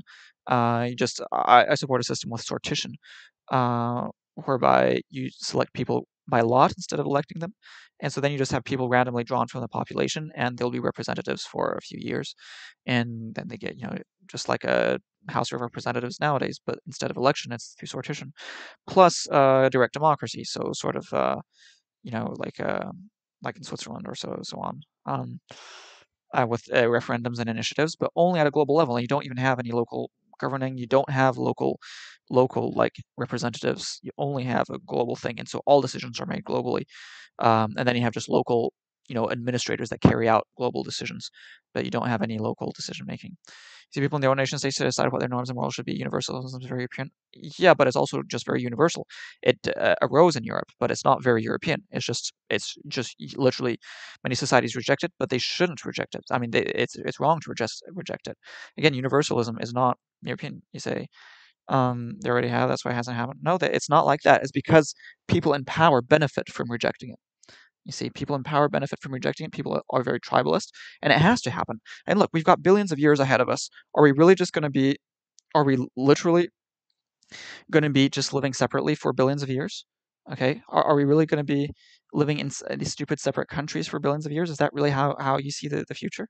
I mean, it just seems absurd that you wouldn't allow people to just live wherever they want and do be treated equally and fairly. I mean, anything, and culture anyway is stupid. Like, culture just is a bunch of irrational, oppressive norms that are thankfully slowly disappearing. But like, people, that's a tyranny of the majority, essentially. Subjecting people to like the irrational rules of the majority of the culture. It's wrong. You have to allow people to be treated fairly, and even if a majority of a particular culture doesn't want it, that's the idea of a constitution, to prevent tyranny of the majority. If you believe in freedom and fairness, you have to enshrine it in the constitution and not allow a tyrannical majority to take that away. You say globalism has a lot of institutions where they build with NATO, UN, etc. EU is totally not democratic, it's technocratic. Yeah, but I'm not saying doing that. I'm not saying it doing like that. I don't support those institutions. I don't like those institutions. I'm not saying it do that. Just because those institutions are like that doesn't mean that it has to be like that. Like I've said, I've told you how the model that I support. That's a very different model from what currently exists. And like literally, it is technocratic the way it is now. I'm saying democratic. You just get randomly, anybody who wants to be representatives can sign up for a lottery. If that person gets picked, it becomes a representative for like 4 years, and that way you don't have like deep state. It's just like literally just random average Joes that are being representatives, and so there's no need for big money for campaign financing and stuff. So that is why that makes sense. And people then also get to directly vote on issues and not just candidates, so you can actually have stuff passed by the people, like you have in Switzerland, like you have in like California or whatever. Like this is, you say, hi, we're America and we're invading your country to teach you about democracy and how to treat women. I never said to invade. I've never said that. I've never said to invade through America. I've said to get rid of countries. I never said invade other countries with your country. I never said that. You say it's easier to make sure people are treated fairly when they live in small areas like countries. That's why countries split in states or provinces so they can govern easier. But no, because they're not treated fairly overall. The fairness, it should be universal. So you have to be treated fairly among all people, you see. And you can govern more directly, but it can just be administrators. You don't have separate laws. People want to be left alone? No, they're not being. This is what you don't understand. People are not left alone. Imagine you're born in a Muslim country and you want to be left alone to have sex out of wedlock, and you aren't left alone because a majority in your country is tyrannical and oppressive and has this law that says that you're going to be stoned to death if you have sex out of wedlock. So you're not being left alone precisely because we're allowing cultures to do whatever they want. If you have universalism, then you impose the same set of laws to everyone, and now you're allowed to do whatever the fuck you want. You understand? Okay? So this is what I'm saying. If you want to leave them the fuck alone, then you have to have globalism. You have to have globalism if you don't want them to be oppressed by their own oppressive cultures. Again, you're thinking from a tribalist perspective, just like the leftists and conservatives, they do the same.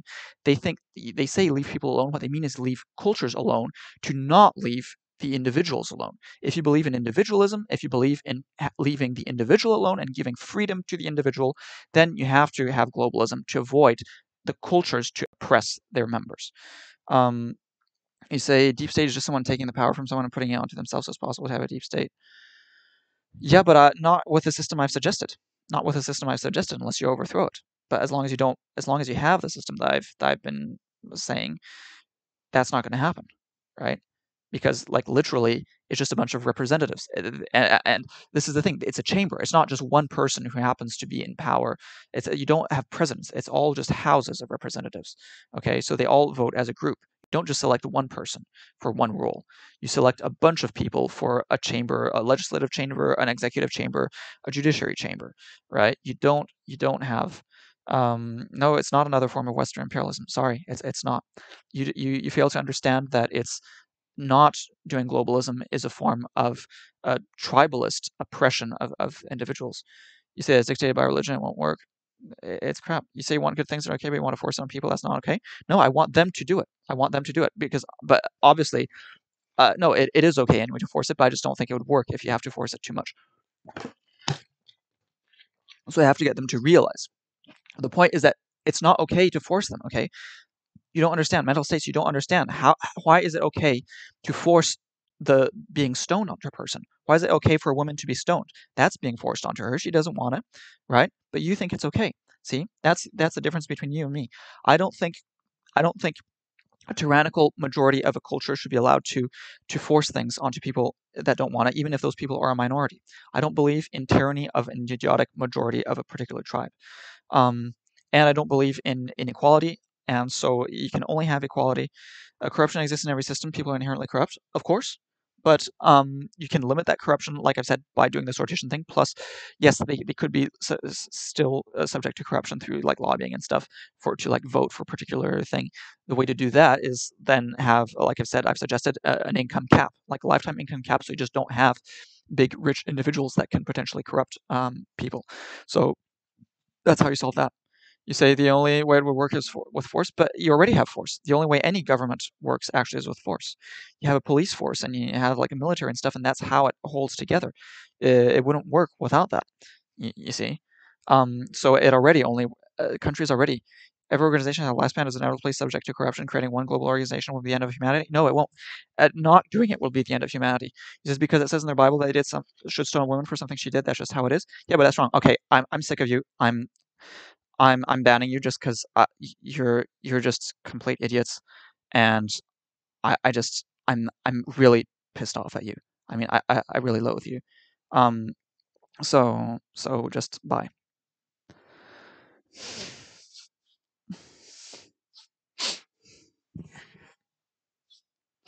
You're just so fucking. I feel like it's such this fucking beltway morons. excuse. They just come up with need an excuse when nothing else works. It drives me nuts. It just makes me want to just smash. I'm gonna guess Wyoming voters or West Virginia voters, in the case of Joe Manchin, are not thinking about the debt ceiling at all. Don't understand it at all. So no, I think those voters, all they understand is, and I'm not denigrating. I'm also not denigrating the voters. People, I think, know that I'm happy to denigrate the voters. But there is just sort of like the ripples, like, you know, like rock drops in the middle of the pond. It's not felt by most people in the country. It's just felt as like a little bit of a little wave as it hits the shore. They don't. Those two things don't even line up, the pebble, the rock in the pond. And so they just hear like disarray. Who's the president? Joe Biden? Joe Biden's got us in disarray. This is not going to work out in the way that Chuck Schumer thinks it's going to work out. Just put it into reconciliation, do your dumb vote-a-rama thing, and get it done. Apparently the parliamentarian says you can't get rid of the debt ceiling, forever on that. Or just stop being idiots and mint the coin and get this over with and finish it. Once you do it once, it's over. Nobody gives a shit. There's none of those people are going to give a shit. They're like, wait a second, Joe Biden, he's the one who minted the coin. I didn't do it. I'm not voting for that guy. There's not a single human being who's going to say that. And part of it is just like, I mean, I think there are a lot of fictions that uphold so why this kind of thinking. Like literally, but there's nothing. They say call at 12:30. Now it's 2 Eastern time. Pervasive than their own sense of self-importance in the Senate in particular, because they have to. They feel that they are a part of something immensely, esteemed and important, and so every gradation and every decision we make must resonate in the same way that it does with us, because we are the United States Senate with the rest of the public, and it just fundamentally misunderstands what politics is, and also just only serves themselves, which is one of my biggest pet peeves about it. Puffenbeard 420. Ask any IT professional. The Facebook network outage was almost unquestionably due to them scrubbing their servers in an algorithm in a response to the whistleblower. Wow. I like that. I mean, I feel like until another explanation comes forward, that's the one to emphasize. I gotta feel there was some. That is quite. I mean, when was the last time Facebook went out for 6 hours? That's 2008, I think they said.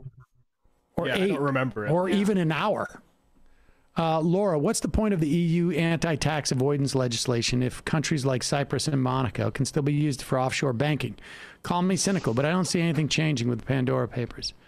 Sonarchy, I gave my brother a gift MR subscription in August 2020. Think he tuned in a few times, but never really got in any deeper because a genetic heart condition killed him a year ago today. Oh. Rest in peace, Pat. A shofar would be fitting tribute. This is for Sonarchy and Pat.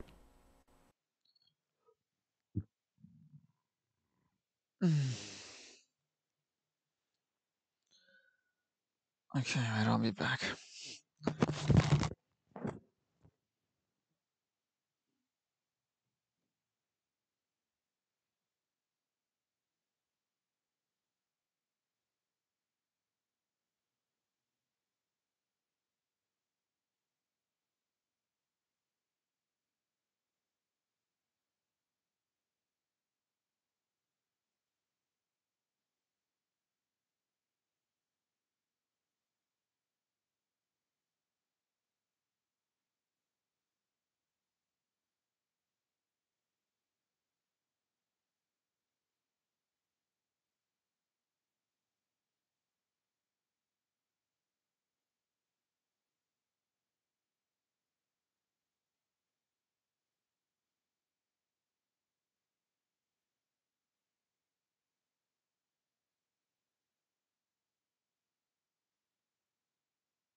Okay. Oh wait, it wasn't even going.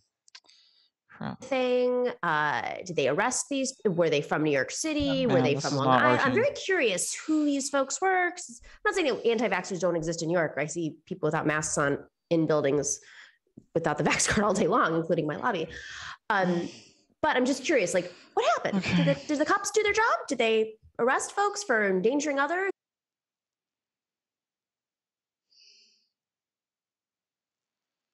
There's a problem. If I ban all the idiots, then I get nobody.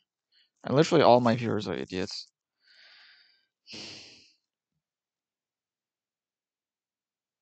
And how long is the majority report? It's been going for 2 hours already.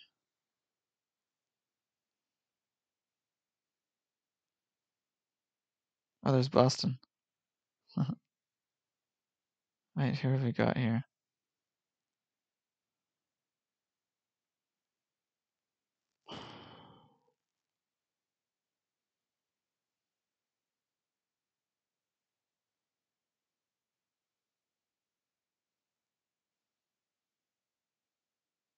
Oh yeah, there's fresh faces, new ideas. That guy's not bad. But man, I'm just gonna try to call in, but it's so hard. It's just like you gotta wait so much. I don't think I'll maybe bother. But okay, let's unban before I forget. / unban.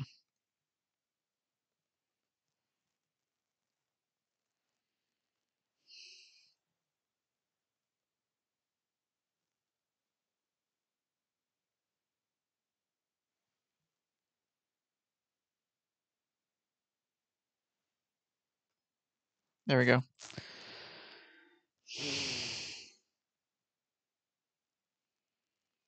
Any way toxic.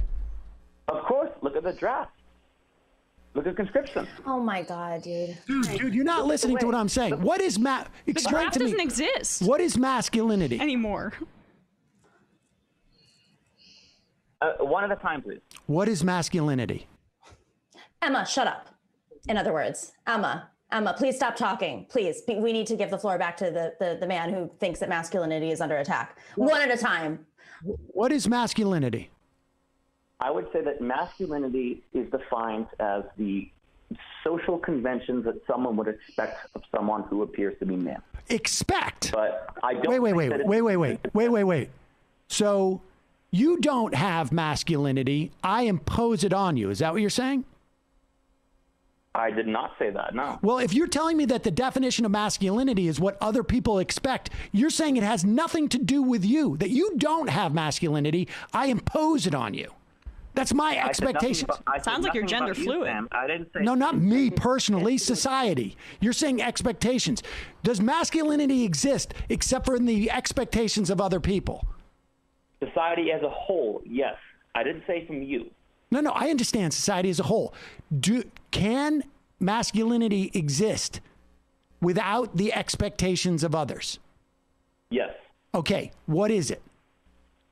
I think that if you took 1 million men and 1 million women under the same circumstances and you followed them over 10 years, you would see there were certain trends and certain hobbies and certain interests that men would be more likely to be interested in. What is it? What?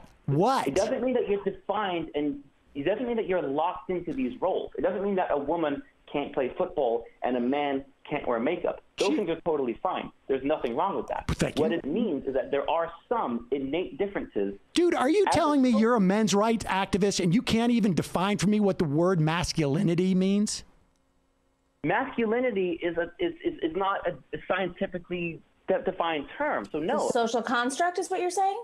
It's a social construct, and there's nothing about that social construct that is in any way toxic. Ask 10 different people, you get 10 different answers. So yeah, but that's not how this works. If you're going to use this as your basis and your argument, you have to actually provide some sort of evidence. Now, like, you know, I'm really curious because on one hand, you're talking about the economy and how it affects men. But if you're going to go on that, let's talk about how it affects women. Let's just talk about that. Or are you talking about the social construct, which is based on the 10 people that you have in a room who have an opinion? Nothing on the pay gap, by the way, dude. You're talking about pension funds. Interested what you think about the pay gap for men and women. Okay, well, first of all, I'm going to go back to what Sam was saying, how as a men's rights activist... that doesn't shock me. As a men's rights activist, I wouldn't want to define masculinity. Secondly, as for the pay gap, men under 40 now earn less than women in the United States. Men are fundamentally false, dude. Fundamentally false. You know, do you know who the majority of frontline workers were this last year that we all praised frontline workers? They were women of color, mainly women of color. And I don't see you going to bat for the $15 minimum wage. You want to talk about gender equity? You want to talk about men's rights? Then fine, go make sure that. I think, but they're both a bit one-sided. The caller is also, I mean, they're both wrong, kind of on both sides. They're just kind of, it's a bit too one-sided on each side. The truth is kind of in the middle, but yeah, they talk over it all the time, and that is unfortunate. But it's not just the women. Sam does it too. Don't just focus on. I mean, Sam did it. Sam definitely did that. That women make more money so that you don't have to feel insecure about taking care of the family in the home. If you're so burdened by this, then why don't you advocate for pay equity, a higher minimum wage? Let's talk about all the institutional issues that will make you feel more empowered as a man, so you have a little extra money to go out there and spend on whatever you do in your men's rights movement. You want equity? Fine, let's do it. Sounds great. Who says I don't? All right. So wait a second. So okay. So let's just be clear. Let me just catch up where we are here.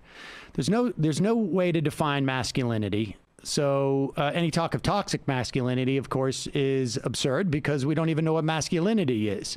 But toxic, and so there can't be toxic masculinity because we don't even know what masculinity is, and that's impossible to define. But that's not what I said. I said there is a general sense of masculinity based on the... Tell me what it is. You keep talking around it.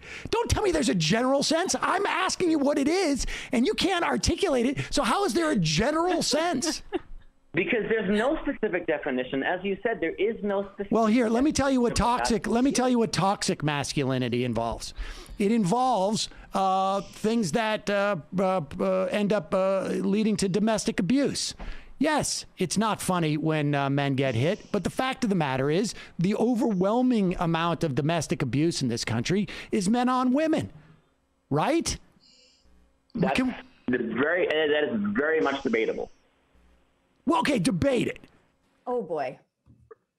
There are statistics that show very, very, very wildly different rates of domestic violence where some studies... So are you telling me, sir, who is calling in, that the domestic violence rates, don't tell me there's a debate to be had. Answer it. I don't want... Answer it. Answer the question. Do men beat women more than women beat men? You tell me, men's right advocate. I would say that, first of all, the studies are inconclusive, and secondly, we don't know because we can't know. We don't know. We don't. Yeah, know. It's sort of it is obnoxious how they just keep interrupting. Like literally, if they didn't interrupt that much, he would have already said all the stuff. You know, he would have had more time to say all the stuff, and they just slowing down the whole thing by interrupting, and it's not. I want to addendum. We don't know what the rates of domestic abuse are because they're a minority. Hang on a second. They're really not good at this. What I would like to know, that doesn't mean based on your presumption that men and women, we don't know what the actual number. I wish they'd let them talk. Like when I have discussions on Discord, I just let people talk for some minutes, and then you respond for a few minutes. But instead, they just immediately just interrupt. I mean, they're really shitty at these are professionals and stuff, but I do it better than them. Seriously, I do this shit better than them. One thing we do have really good sense of the numbers is how many women end up unhoused. Because... And not just me. It's not like I'm incredible. It's just anybody does it better. Just random Joes I've had discussion with, they all do it better. Or stuck in domestic abuse situations because of the pay equity issue, in which. Okay.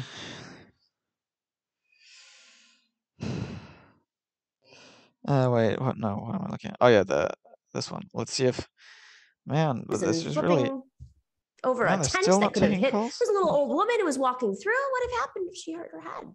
I mean, there was a kid that almost got hit with that tent, but and now I forgot what I was going to say. Oh yeah, there was another video, we don't have it, but of protesters going up and just shaking hands with the cops that were protecting courthouses. So it's been going for So it's been going for 2.25 hours. You say they want to push their own agenda, point out how ridiculous he sounds, which sucks. But it makes them seem bad. Like, I don't know. Like, they sort of want to make him look bad, but I feel it just makes him look bad. I like these call-ins. It's sort of pretty fun, but normally they're a bit too short. I'm glad they let this person. I don't know why they let this one call in for longer. I don't know how that works, because usually, like, the last time I saw it was like for 8 minutes, but for some reason this one they did a whole half hour. They cannot leave their home with their partner in a domestic abuse situation because their partner is part of they have to take care of their children, their home, and if you separate from a domestic abuse situation, you're put in an unhoused, possibly even more vulnerable situation. We do know the numbers on that, and they're majority women.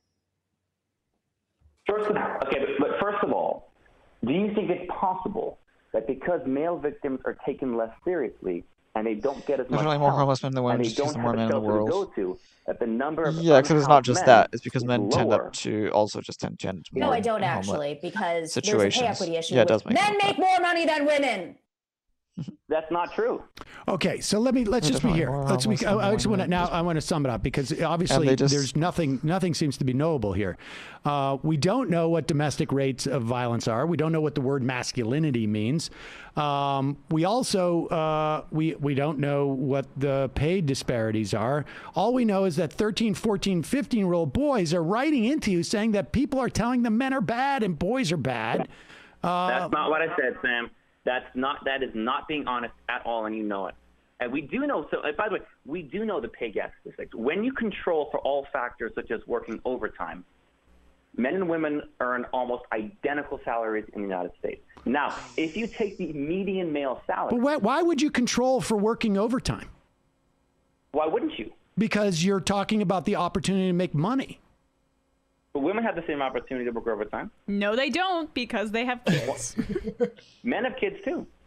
Are you telling me that we can't know who has primary responsibility in our society as it exists now for taking care of the kids? Well, of course, it's true that women are given custody more than men, but if you have a couple, they can absolutely decide, hey, listen, I'm going to work more tonight. You work more tomorrow night. That's a choice they can make. Now, do you think it's a rational decision do you think it's possible that society rewards men more than women, so that if you're economically strapped, there might be more opportunity for men to make money than women? No. You don't think that exists? Oh, interesting. No, I don't. I mean, look, listen, you're living in a different universe. You're honestly living in a different universe. Then let me tell you why. Let me tell you why so many people respond to you. Listen to me. Listen to me for a second. Let me suggest something to you. Let me suggest something to you, because we're going to have to end this at the moment. But I would love you to call back in. Has it occurred to you that the reason why when you portray yourself and when you go out and you go on CNN or whatever it is that you had mentioned in your preface, that people respond to you like I do, like you're a lunatic, that the reason why they're doing that is because everything you're saying, not everything, but the vast majority of what you're saying completely does not. Oh no, you're going to say something that pisses me off again. Masculinity is what drives a man to do right. It's what drives a man to be willing to lay down his life for a woman. Charlie doesn't know. Masculinity is when men will stand up to face the evil, to bring it to its needs. That's what I'd say if I called. Yeah, but I think that's crap. I think that's total crap. Comport with their sense of reality. So we've got that type of situation where, like, you have one sense of reality and everybody else around you, not everybody, but the vast majority of people around you have another sense of reality. And a lot of people like you have a misunderstanding of things like the dynamic that exists in the workforce, or the dynamic that exists with domestic abuse, or just the concept of, like, hey, people didn't have the right to vote, up until fairly recently in our society, or didn't have the right to have their own credit card, or couldn't even have the right to have their own name. I lived in a city when I was... I mean, that definitely was a big issue. And of course, I mean, and that is something that they tend to sort of ignore and to downplay. And we'll see all these right-wingers, they always tend to say, oh, but actually the women liked it. Actually, it was for their own good and stuff. And that is really annoying. But it's, but yeah, it's But nowadays we don't have that anymore. So it's true. Up until very recently, there's huge amounts of systemic discrimination against women. But at this point, we've actually essentially eliminated that. And at this point, there's actually almost more discrimination against men, institutional discrimination against men. But it's still a legacy of traditionalism and not modernism, right? It's so I have to remember those good men who defeated them. Yeah, but you could also say, I mean, the Nazis were masculine, and they were very much into masculinity. The Nazis were very all about sort of displaying masculinity. Jihadists are very masculine. 21 in my city, in the second women hated not the Nazi women. biggest city in New England. And of course that's a good point. So that means there's also femininity, which is anti-Nazi. So then you could also say that femininity is when women will stand up in the face of evil to bring it to its knees. You see, so that's why it doesn't really define anything. That's just to stand up to evil. That's just being a good human. That's humanity, not so much masculinity. Women were not allowed to register to vote under their maiden name. But that doesn't invalidate the men's rights issue. Like, no, what it suggests to me is, listen, you can find subsets of all sorts of people who don't have, in certain specific areas, the same. I mean, I'm not quite convinced that men don't have the same rights, but the don't have equity. But I can tell you that across society, when you look at, I'm not interrupting you because I haven't stopped talking. Just that they like the Nazis. When you look across society. I just said, well, I said Nazi, like in Germany, there were some women who liked the Nazis. There were some men who liked the Nazis and who voted for them. And that's how they got into power and state power. The net relationship in terms of rights in society and be able to move to society with some form of equity. I'm sure if you try, you can find some narrow instances. And I have no doubt that we have not done a good job of trying to change the expectations of what we expect out of men. That has to happen. There's no... Yeah, work harder, be smarter, because guess what? We're not handing it to you on a platter anymore. If you're the...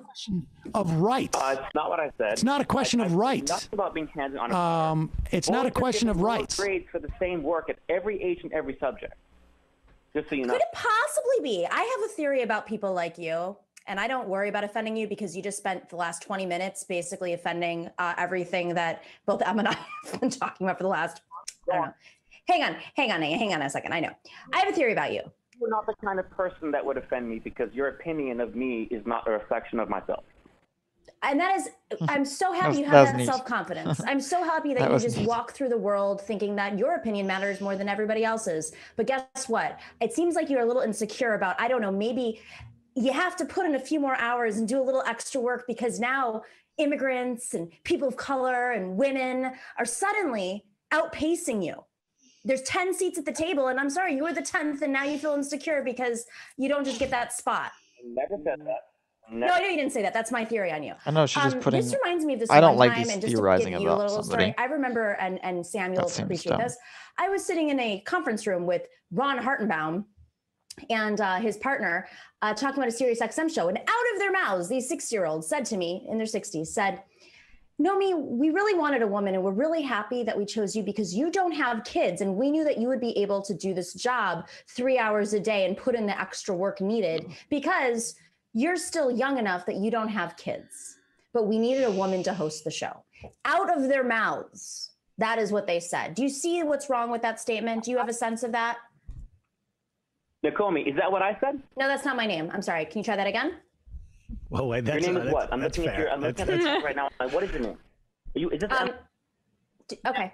He can't see. He can't see. No, it's not. It's okay. It's okay. He's calling into the show because he's a regular viewer. So I'm curious if he was going to do the extra work that people do when they call into shows when they want to debate somebody. Did you do the work, or you just wanted handed to you? Okay, interesting. Yeah. teenage boys and men. Listen, I'm gonna, as a professional feminist, I'm going to give you a little advice now. If you're going to come onto a show and debate men's rights, I don't think they want to be. I don't think they want to be better. I think they just really think that they're oppressed. Life just saying like some people. I think they see themselves as being genuinely oppressed, and they believe it. I don't think except for a few. I think it's pretty rare that the ones who actually want to be like female supremacists are a pretty rare breed. People say, and this is my theory, come in with the facts next time. We'll be ready for you. But in the meantime, I know you're insecure about not being able to just walk into life and get what you want and actually have to do the work now. And you wouldn't listen. All right. So, Thomas, listen. And deflect and hold the point. Sam, can I talk to you one-on-one? Yes, at another time. Okay. I would like to arrange. Not now. I would like to arrange. Can I have a one-on-one men's rights conversation with you, Sam? Man. Hash this out. Mano y mano. Mano y mano. Like or, you know, it's fine. Emma can come too. Oh, thank you. Emma, as long as you're quiet, you can come. It's because I'm cool and I drink beer. With timed responses. With timed responses. Yeah, because they just kept cutting. They just kept cutting him all the time. Yeah, no, of course it doesn't mean it's true. That's the problem, is that they're believing things. Well, I'll tell you what, Thomas, why don't you have me on your show? You want to come on my channel? Oh yeah. Absolutely. Okay, great. Send me an email, majorityreporters@gmail.com. Why doesn't he want to debate a woman? I'm really curious. I'm just really curious about this whole scenario here. Why don't you want to debate a woman? Yeah. One-on-one. We gotta let him go. Yeah, I gotta let you go. I would absolutely. He's dead already. Oh, he'll do it. I did say Emma can come, but correct me if I'm wrong. Sam is the name of the channel. It's called The Majority Report with Sam Seder. Is that true or false? Sam Seder, yes. Seder. Right. He did his research. Thomas, send me an email at majorityreporters@gmail.com. We're gonna have some fun, buddy. I already have. Oh well. Very good. Very good. Very good. Goodbye. I'll give you the special men's rate too when I come on. We'll talk to you later. But Sam. Yeah. God. It was good. No, it wasn't. Like literally, Sorry, they should have just let him talk a lot more. I want to issue an apology. Emma, the 30-minute conversation with a fedora. That was dumb. I want to issue an apology to Emma and to Nomi. Like, apologize for being rude and just like a crappy host. Okay, so let's see if they're live now, taking call-ins. Yeah, but at this point, and yeah, the white person stuff is nuts. Like at this point, like the funny thing is that like racism, according to like, he said he didn't want to debate someone who's constantly talking over him, saying he's wrong. Yeah, of course not. I mean, that was terrible. That was terrible. You wouldn't invite her either. Yeah. I don't know. It's like Sam was interrupting. It's. I mean, I would invite any of them. I wouldn't invite. I mean, no, I would actually invite either. I mean, any one of them actually, just because for the visibility. But obviously, I don't. I would have some sort of thing where you just have timed responses like that or something. Or of course, if it's on your platform, you're just one-on-one. That does make more sense. But yeah. Anyway, I mean, and it makes it easier. But anyway. Hi, Jumbo Jack 5000. Hi. I was hoping to get to talk to them, but it seems like they're not taking any call-ins right now, so I don't know.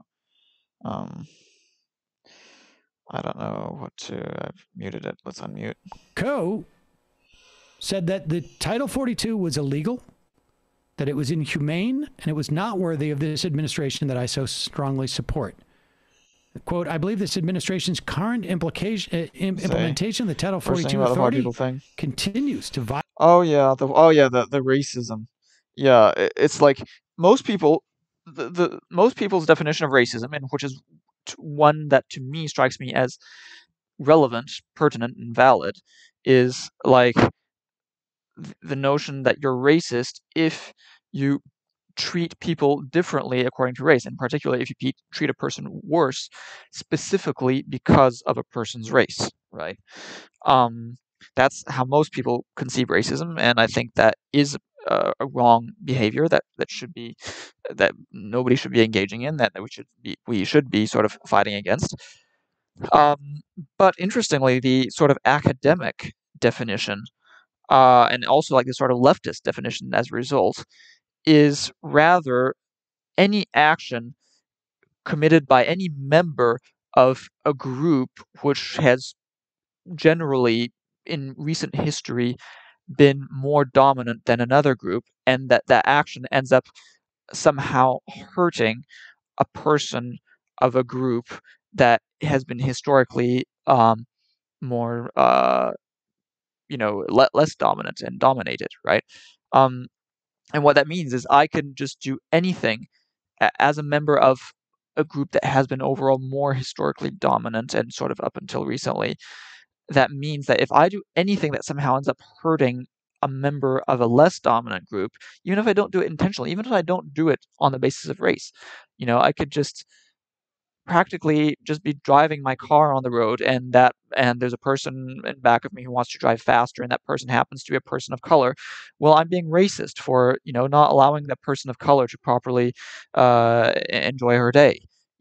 That's kind of the academic and leftist definition of racism, which is essentially means that anything that you do as a white person is racist.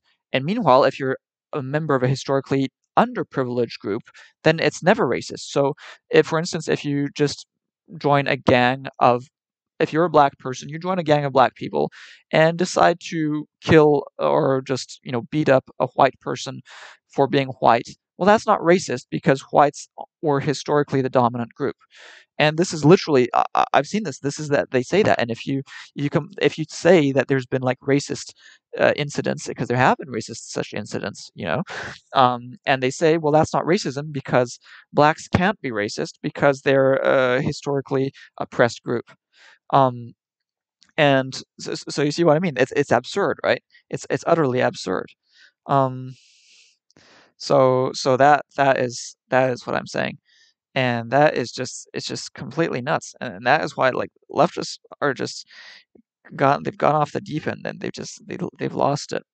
They just totally.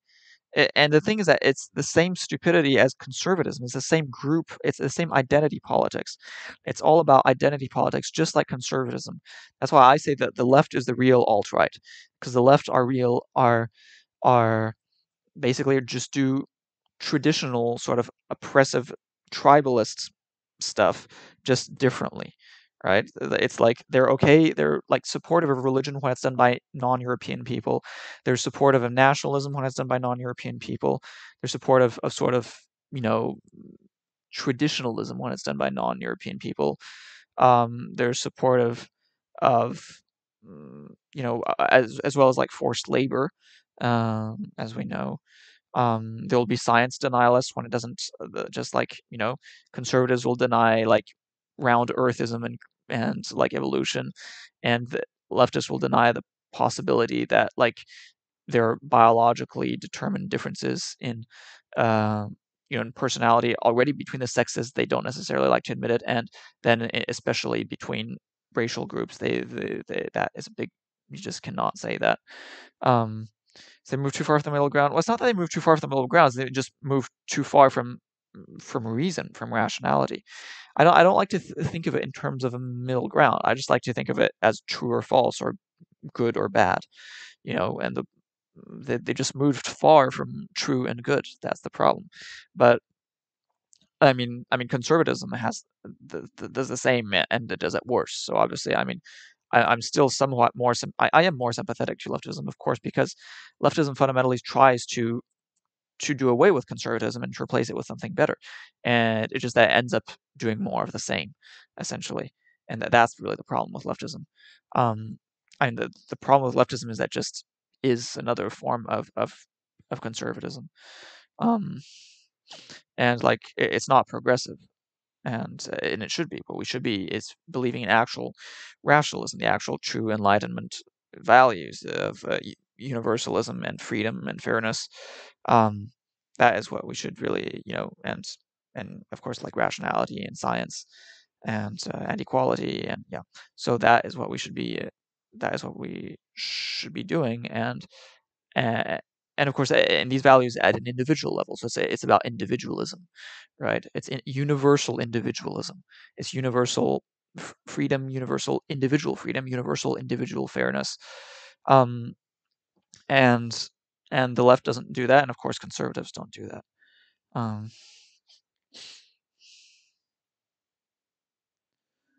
But man, they're just not taking calls. A lot of ways for her to make money. Senators, even if they never utter a word on the floor of the Senate, can leave the Senate and make a crap load of money.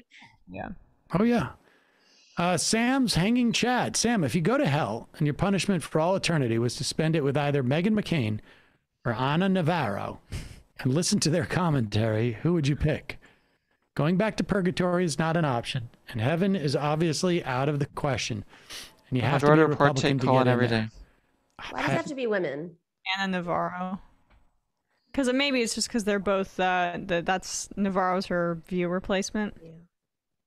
I would probably go with Ana Navarro. Yeah. I don't know. There's a few people that like make me want to. Meghan McCain makes me scream, really annoyed.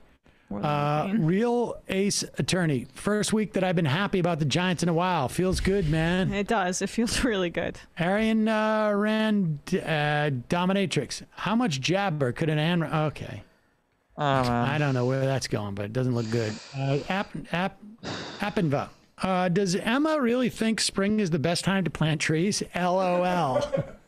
Yeah, yes. Roasted. I do. Yeah, I'm a Bear at home too. Sam, can you clarify your apple take? My understanding is Washington apples are for show, like the Red Delicious, and New York state apples are for consuming, like every New York state apple variety are edible. Was it a houseboat or a yacht? Maybe a houseboat. I'm not quite sure. Yeah, no, I agree with you. In the main, I look at Washington apples, and they're really just like, they're just for like, showrooms and stuff like that. You don't really. Let's have a look at some people discussing Reddit here. Ask a liberal, a center leftist. Let's see. So this is not a right winger, right? Center left. Well, I think. Oh, okay. Can you read this actually? Oh no, it's maybe not very good quality. Maybe not enough quality. Okay, like this is probably readable. Is it readable or not? You say they write the Bible to be more inclusive. No, you say, I mean, they'll just abandon the Bible. They're already abandoning the Bible. And of course we should all abandon. I mean, the Bible is terrible. The Bible is terrible. The Bible should just be abandoned. It's a historical reference. Just don't believe in it. Just read it as a sort of way of seeing how shitty people used to be. Don't like it, just of historical interest. Don't put any credence in it. Well, I think he's a talented debater. I frankly can't stand him. Particularly, I can't stand his show and his insufferable crew. The level of spellingness is off the charts. Some people call in it's on full display. Whether it's someone far right or moderate liberal, nearly every caller is condescendingly laughed at and mocked, while with his crew members hurling insults and treating any possible objection as idiocy or bigotry. Full disclosure, I consider myself independent to center right. Oh, okay. So why does that was written center left? Okay, so that's just a fake. Okay, so however, watch many leftist programs and read their material regularly. None quite annoy me like Sam Cedars' excessively pretentious crew. Okay, interesting. How many people ask a liberal? 28,000 members. Interesting. It's readable. Well, I never said it wasn't readable. I'm just saying it's terrible because like Yahweh literally kills hundreds of thousands of people or something. Like I don't know the exact numbers, but and orders a bunch more to be killed, and orders a bunch to be like raped and stuff. So and of course the hell thing, which is far worse than anything. So that it's just terrible. It's just terrible. I watch the show every day. They do not do that with nearly every caller. In fact, it hardly happens once a week. Most callers are in agreement with the people on the show. There's no antagonism. Okay. And the others know what they're getting when they call in. They never make fun of people calling with good faith disagreements. I don't think you've seen the show anime to make such bland kid statements. Yeah.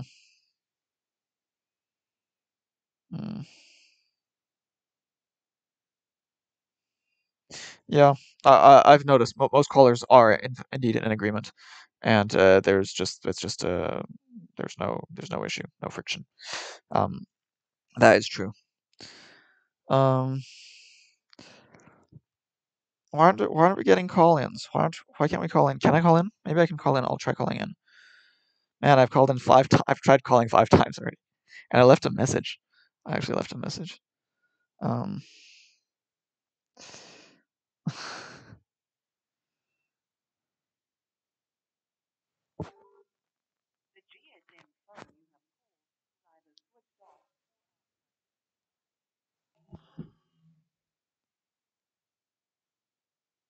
Wait, that's weird.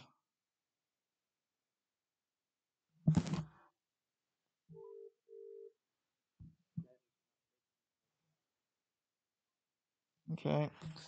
Not taking calls. Not taking any calls. Bugger. Let's see if there's anybody I can go discuss with. I want to have discussions. I want to have more discussions. If I can see fresh faces, new ideas, that'll be good. I like fresh faces, new ideas. He's my buddy. He's my great little buddy. Is he? No, he stopped. Crap.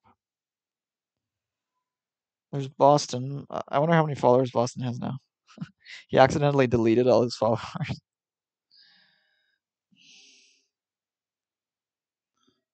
And he's streaming politics, but he doesn't actually. He's streaming in the politics category, but he doesn't actually stream politics ever. Here's good old Frankly Amazing, from which I'm permanently banned. But of course, it's the leftists who are snowflakins who want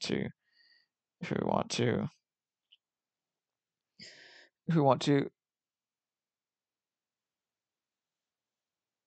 silence speech. Well, yeah, I don't know at this point. I don't think there's anybody. Because if I'm banned from almost everyone. I'm banned from almost everyone. I think Sir Ant I'm not, but I bet I would be. Or just get pissed off. Oh, I don't know. What is this? This looks like some crap, but let's have a look. Okay, so this is Boston. But man, this is just too slow, I think. Let's just see how many followers he has now. Just out of curiosity, but it's obviously not. Oh, this is slow. My apologies.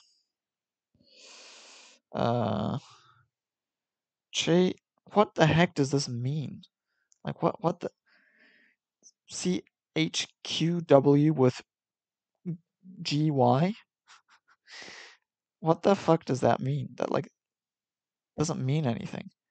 Then I'll try Sir Ant. Then there's stuff in weird languages.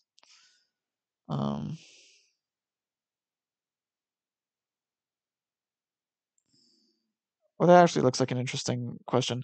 Can you be this is German. Can you be feminist and also pro-veil? You know, like a hijab. What do you think? Am I banned just for saying stuff, for having sort of strong opinions that they disagree with?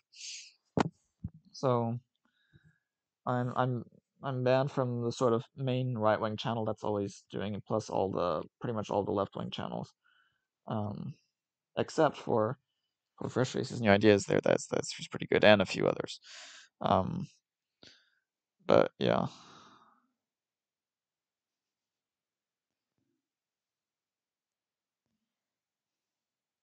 I mean, from the socialist stuff, like, I mean, you've heard sort of stuff I've been saying. That's enough to get me banned. Like, stuff I've been saying is enough to get me pretty much anything. If you don't agree with, like, the pretty much everything that the socialists believe in, you'll get banned. And the right winger I say is because I said that right wingers are evil, so so I got banned for that. So there's not much. Oh, 68 followers. Wow, man, that's pretty impressive. Well, he doesn't need us then. Okay, I'm sorry. This is very, very slow. Very fucking slow. I just got a ship connection. Probably should. I'm not even sure it helps much to have Oh, but I have to set it up. I can't be. Shouldn't ban people. Well, I mean, I banned you. I banned you for having a different view, but then I unbanned you. Whereas they do not. I mean, I unbanned you pretty quickly, but I do that just when I get pissed off. I do that with everyone. But the things I unban pretty quickly, unless they try to get me banned from the platform, or if it's just like spam. But man, this is slow. Look, I'm gonna get a cable to try to get it to get the Ethernet.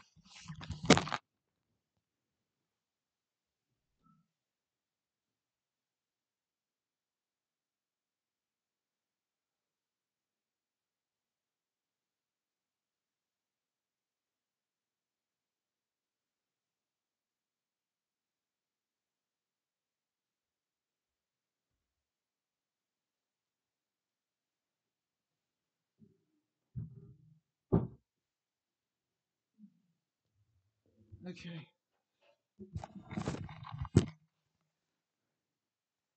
Look, there's no sound.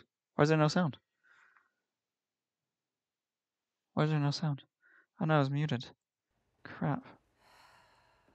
I've been screaming about the weaponization of education and the propagandization of our children for a long time, and I'm glad people are finally starting to take notice. When I say a long time, I'm talking years, like 5.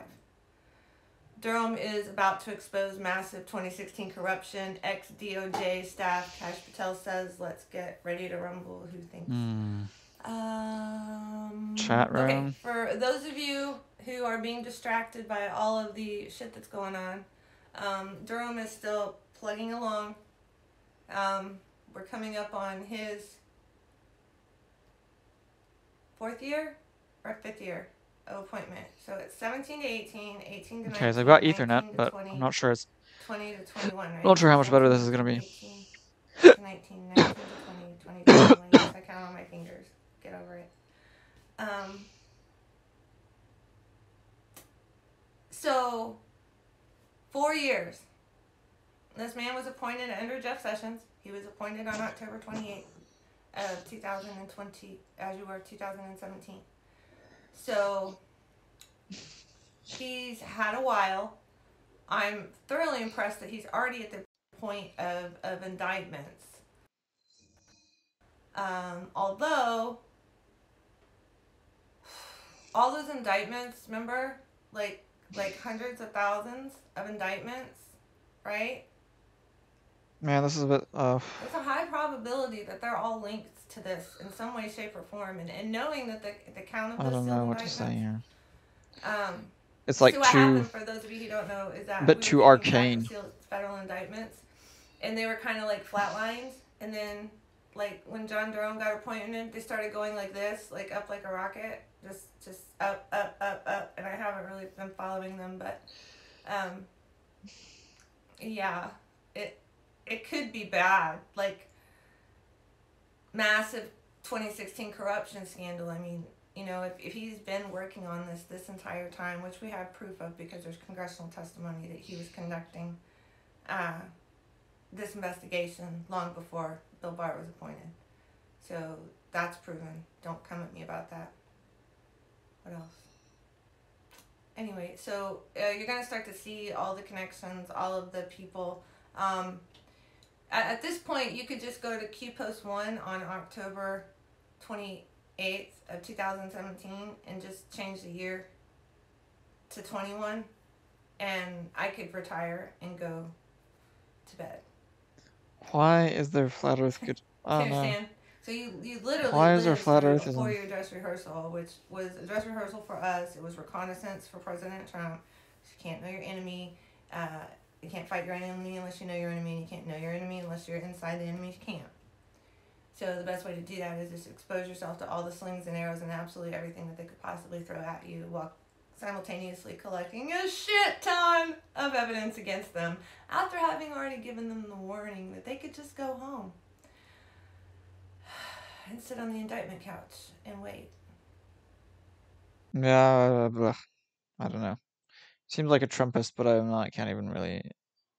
I'm pretty sure, but yeah.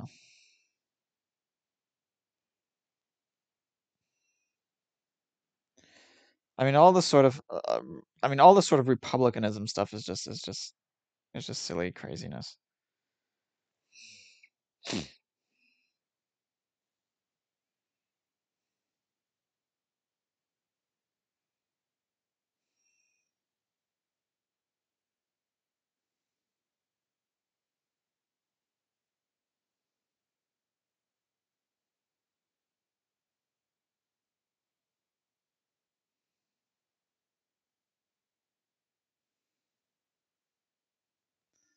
Man, it's not really working better with Ethernet. I think I've got too many tabs in part. It's mostly that my computer just kind of, after a while, it overloads and I just have to turn it off and turn it on again. Flat Earth Good Discourse.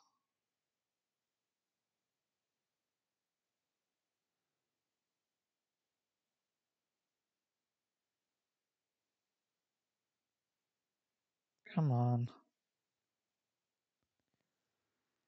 Come on. Jesus.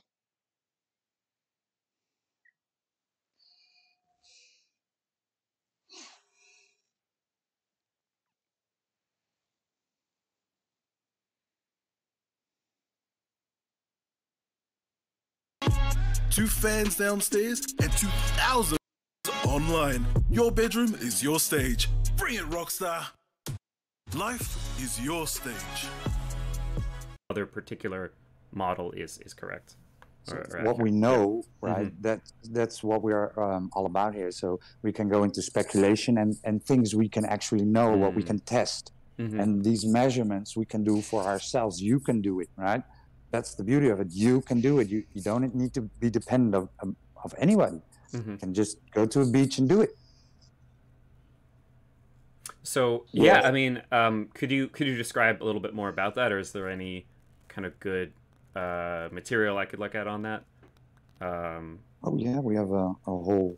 Because that seems like kind of a cornerstone of a lot of this like testing, is looking at that, like looking for curvature over some particular distance. I just posted a wiki. Let's see, is that in the with all text? Let's see. Yeah, with all kinds of observations, right? You can go to observations here. Yeah, and the black swan, right? So this is an observation. Do you see? Yeah, I see the list of different like measurements for different places. At the latest post I just did.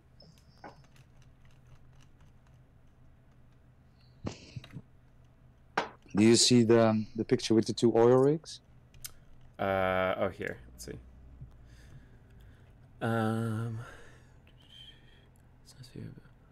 Platform habitat 9.41 miles. Platform hill house 6.21. Their height 1 foot.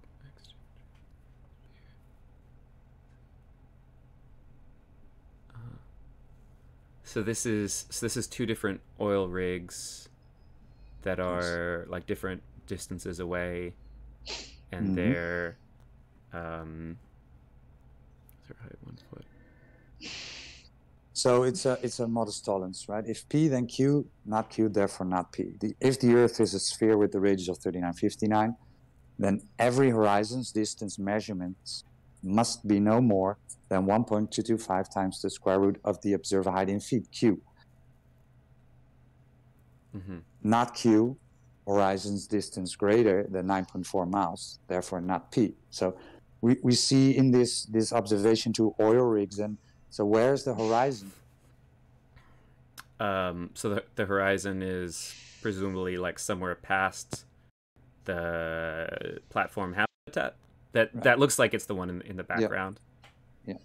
So the whole point is, right, if you're at 1 foot and this observation is made from 1 foot, then on a ball with the radius of 3959, that horizon, right, the leading edge of a sphere, the point where boats and buildings should get blocked by, right, that has to be at 1.225 miles. This is the dimension of the ball Earth, right? They gave us that number, the radius, right? So we can calculate where this has to start, this horizon.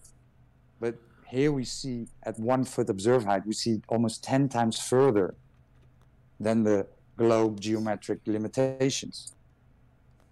Huh? I'm seeing. This is something you can do. This I'm is seeing something three, you can do. 3 miles. This is one of those things that some of that basic geometry. I would have to do this out myself and struggle with this for a while to go to on feel like any I've got it right. search engine. Go on any I'm search seeing engine. Like 3 miles. Oh, if you're 6 feet tall and standing. Okay, wait. Here, I need like a calculator for this. Right. So Earth curve calculator. You can Google it or any search engine. Yeah. Let's see. Okay, distance, eyesight level 1 foot. Yeah, distance to horizon, 1.225 miles. Obscured, what is this? Calculate manually. Distance to object? Oh, I see. So if I put in like 6.21 obscured object part. Okay. Wait, so, okay, so this is saying, I'm sorry, I apologize, I'm very slow with this. Okay. So, okay, so there's these platforms, 1 height. So how do you, let's see. So these oil rigs are pretty tall, right? So they're, yeah. Don't speak about oil rigs, that's not the argument. Yeah, so the whole argument, right, is about the horizon. This is the place where it should be starting to get blocked, right? This is the leading edge of a sphere. When you're on a basketball, right, as an ant, and you have a friend who is also an ant, and he walks away from you. At one point, you wouldn't see your friend anymore on that basketball, and that specific point, right, it has to be at 1.225 miles. Mm-hmm. They claim it's a physical round ball object, right? So it has to be there, but it's never there. You can go out and test it. It's never there. Yeah. Okay. Yeah. I think I think I've like mostly grasped this. Okay. Let's see. So yeah. So the horizon should be much closer than it is based on the observer height, right? That's the. Yeah. It can only come closer on a ball Earth due to fog or mist or whatever. Right. Yeah. Right? So, yeah. If there's just but it cannot be further. Mm-hmm. So okay. So I guess, yeah, I mean, I would have to, yeah, I mean, I think what you're saying makes sense. I would have to do this myself because it just says like on this image that the observer height is 1 foot and these particular things are a particular number of miles. But so, okay, so just, again, I'm so sorry. I'm so slow with this. It's fine. So it looks like there is a horizon, right? So at some point you can't see past, I don't know if that's 9.5 miles, maybe it's like, 20 miles or something, but at some point you can't see. Is that just fog, or is that's well, that's what we say, right? That's the horizon is an apparent location. It's the location where the sky seems to meet the ground, right? They will never meet, but it seems that's how your vision works. Your vision brings the lower part to the lower part of your eyes and the higher parts to the middle of your eyesight, right? When you see a row of lampposts, you see that the lampposts are going down to the middle of your right. Exactly. There's there's right? like a perspective, but it's not just like a flat perspective. It seems like things toward the horizon start to like disappear. Right. Practically, we are saying that it's optical, that it's apparent, and the globe saying it's geometrical. Right, and you can go into the Rayleigh criteria where it's so that point where it starts to disappear from your naked eye, right, is the same approximately as the Rayleigh criteria, right? So they hijacked perspective and called it Earth curvature. Basically what they done. Okay, Rayleigh. Oh, the Rayleigh criterion specifies the minimum separation between two light sources that may be resolved into distinct objects. Right, so it's the capacity to actually resolve. But so okay, so if you, so like if I were looking out here, so say I'm very, very short 1 foot person, or I'm like on the ground or whatever, I have some particular like height that I'm looking from, and I look out and I see a horizon. If I use like binoculars or something, then I should be able to see much further. And if I use like a nice scope with like like a telescope, I should be able to keep seeing further and further as the optical resolution keeps going, right? Because you will be looking through atmosphere, right? Through air, right? Which horizontally stacks up. So the further you see, the more air in the way. Yeah, the more air you are. So eventually it becomes opaque. You wouldn't. Mm-hmm.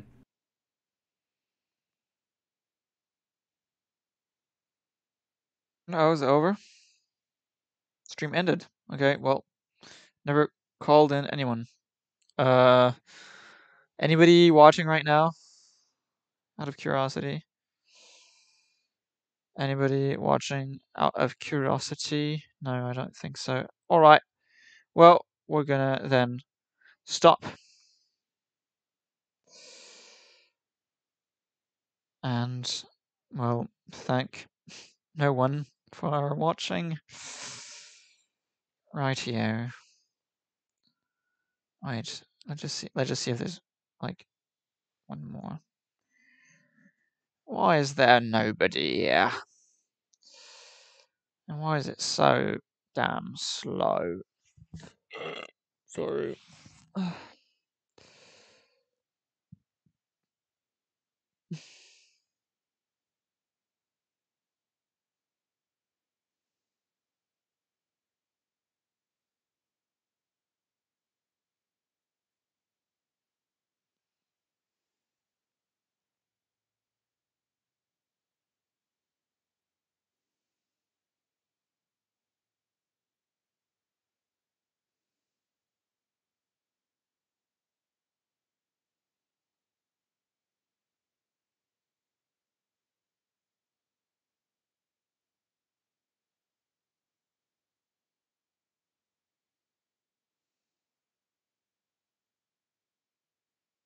Yeah, I don't think so. I don't think so. Let's try some German. German. Okay, well, it didn't allow any call-ins today. That is unfortunate. Aus Prinzip dagegen.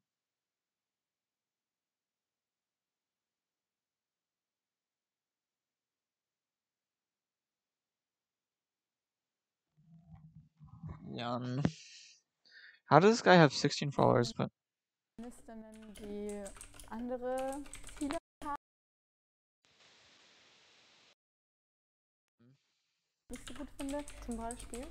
Ja, es gibt ja Feministen, die irgendwie sagen, nur eine bestimmte Art von, also ich kenne mich jetzt mit Feminismustheorien nicht aus, aber ich kenne feministische Theorien, die ich nicht unterschreiben würde. Was verstehst du denn unter Feminismus? Also, weil die sagt ja, es gibt verschiedene Schulen. Ich gebe jetzt offen zu, ich bin auch nicht der größte Experte, aber vielleicht kannst du uns einmal erzählen, wo du stehst und genau. Da solltest du unseren Podcast Wie hören. Bitte? Eine Folge habe ich jetzt gehört, Folge 10. Ja, die über Religion. Oh, krass. Feminismus ist für mich das Bemühen und teilweise auch der Kampf darum, dass nicht nur Männer und Frauen, sondern alle Geschlechter gleichberechtigt sind und sich frei entfalten können. Ja, der Dude ist ziemlich chill. Das ist der Feminismus, den ich auch unterschreiben kann, auf jeden Fall, ja. Das stimmt. Das ist eben, das ist halt eben exakt, oh mein Gott, was noch ist auch noch gegen TERFs. Amazing.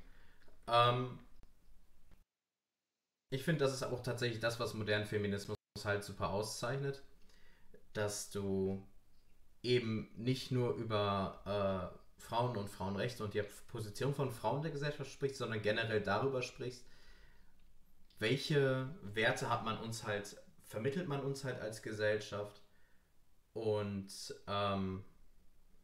inwiefern beschädigen diese Werte uns halt. Ist es nicht super Fakt, dass wenn Männer mit ihren Kindern auf den Spielplatz gehen, sie dann immer gleich beäugt werden und man glaubt, dass der Dude pädophil ist. So, das ist eigentlich super beschissen. Und ich denke, das ist halt etwas, wo halt eben moderner Feminismus halt gegen operieren sollte.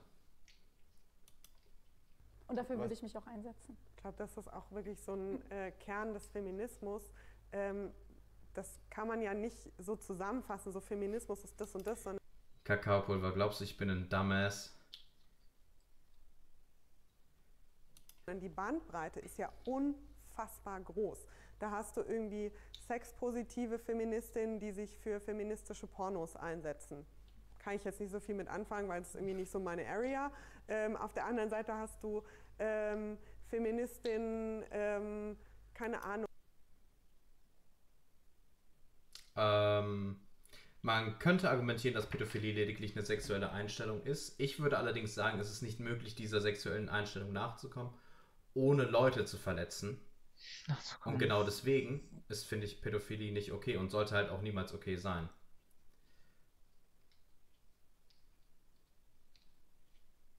Aber es ist natürlich super wichtig, Leute, die tatsächlich pädophil sind, dass sie sich halt eben,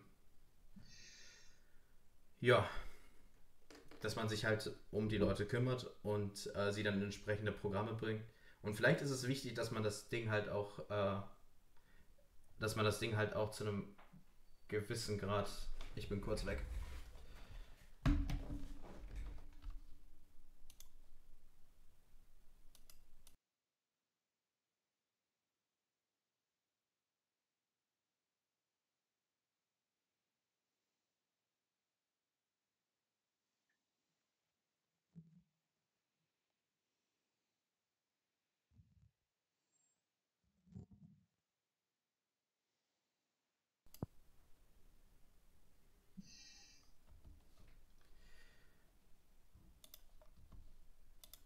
Okay, gut. Genau, entsprechend wichtig ist es, dass man Leuten mit Pädophilie halt eben eine Chance gibt, dass sie sich an Stellen wenden können, ohne verurteilt zu werden, damit das früh diagnostiziert werden kann und die Leute halt keinen Schaden verursachen können. Es ist eine sexuelle Einstellung, aber halt eine, die Menschen verletzt und deswegen nicht okay ist. Die sich es gibt Feministinnen, die gegen eine Frauenquote sind. Ja, das verstehe ich zum Beispiel. Ja, aber es gibt Feministinnen, die sich vor allem sozusagen so eher im neoliberalen Sinne für mehr Frauen sozusagen im Business und der Wirtschaft einsetzen. Mhm. Du hast Feministinnen.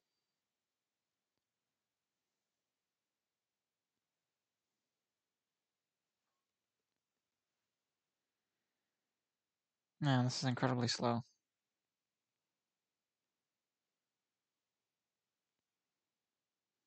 Frauenfeindlich.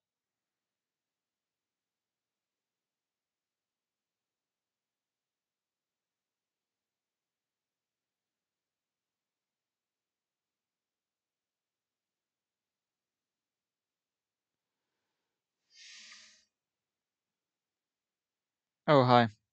Sorry, Logic, I'll I was just gonna turn this on. Is anybody still on my stream or not? I was going to look at some other streams, but it's extremely slow. Logic, all, rat?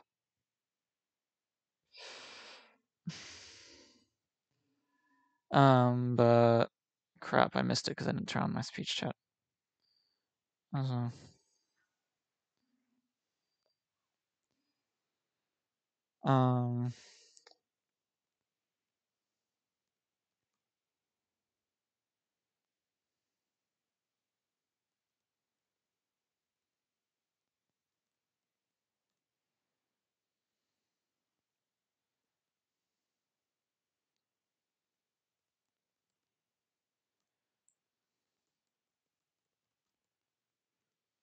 Quick question. Yeah, go ahead.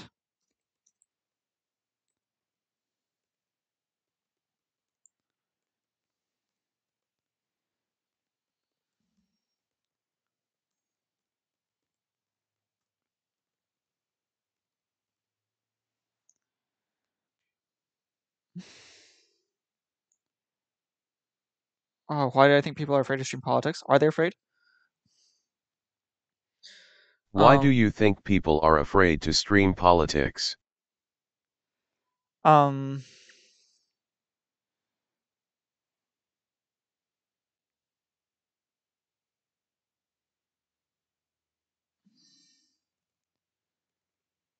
don't think they're afraid of it. Are they afraid?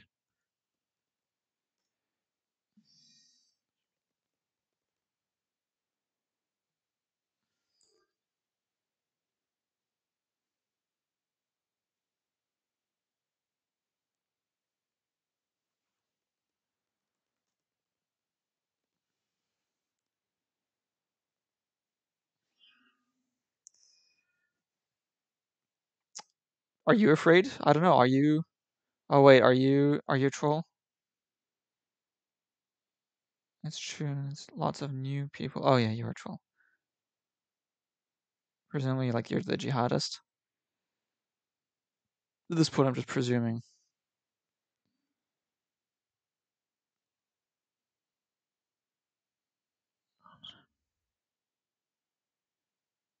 Look, this is just.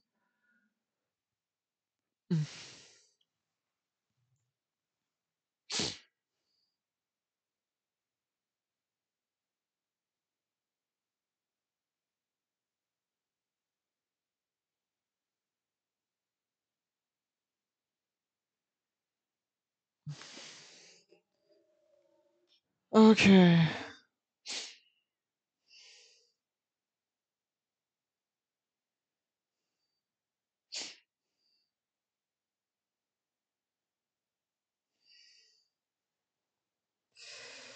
Right, yeah.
Come on, you.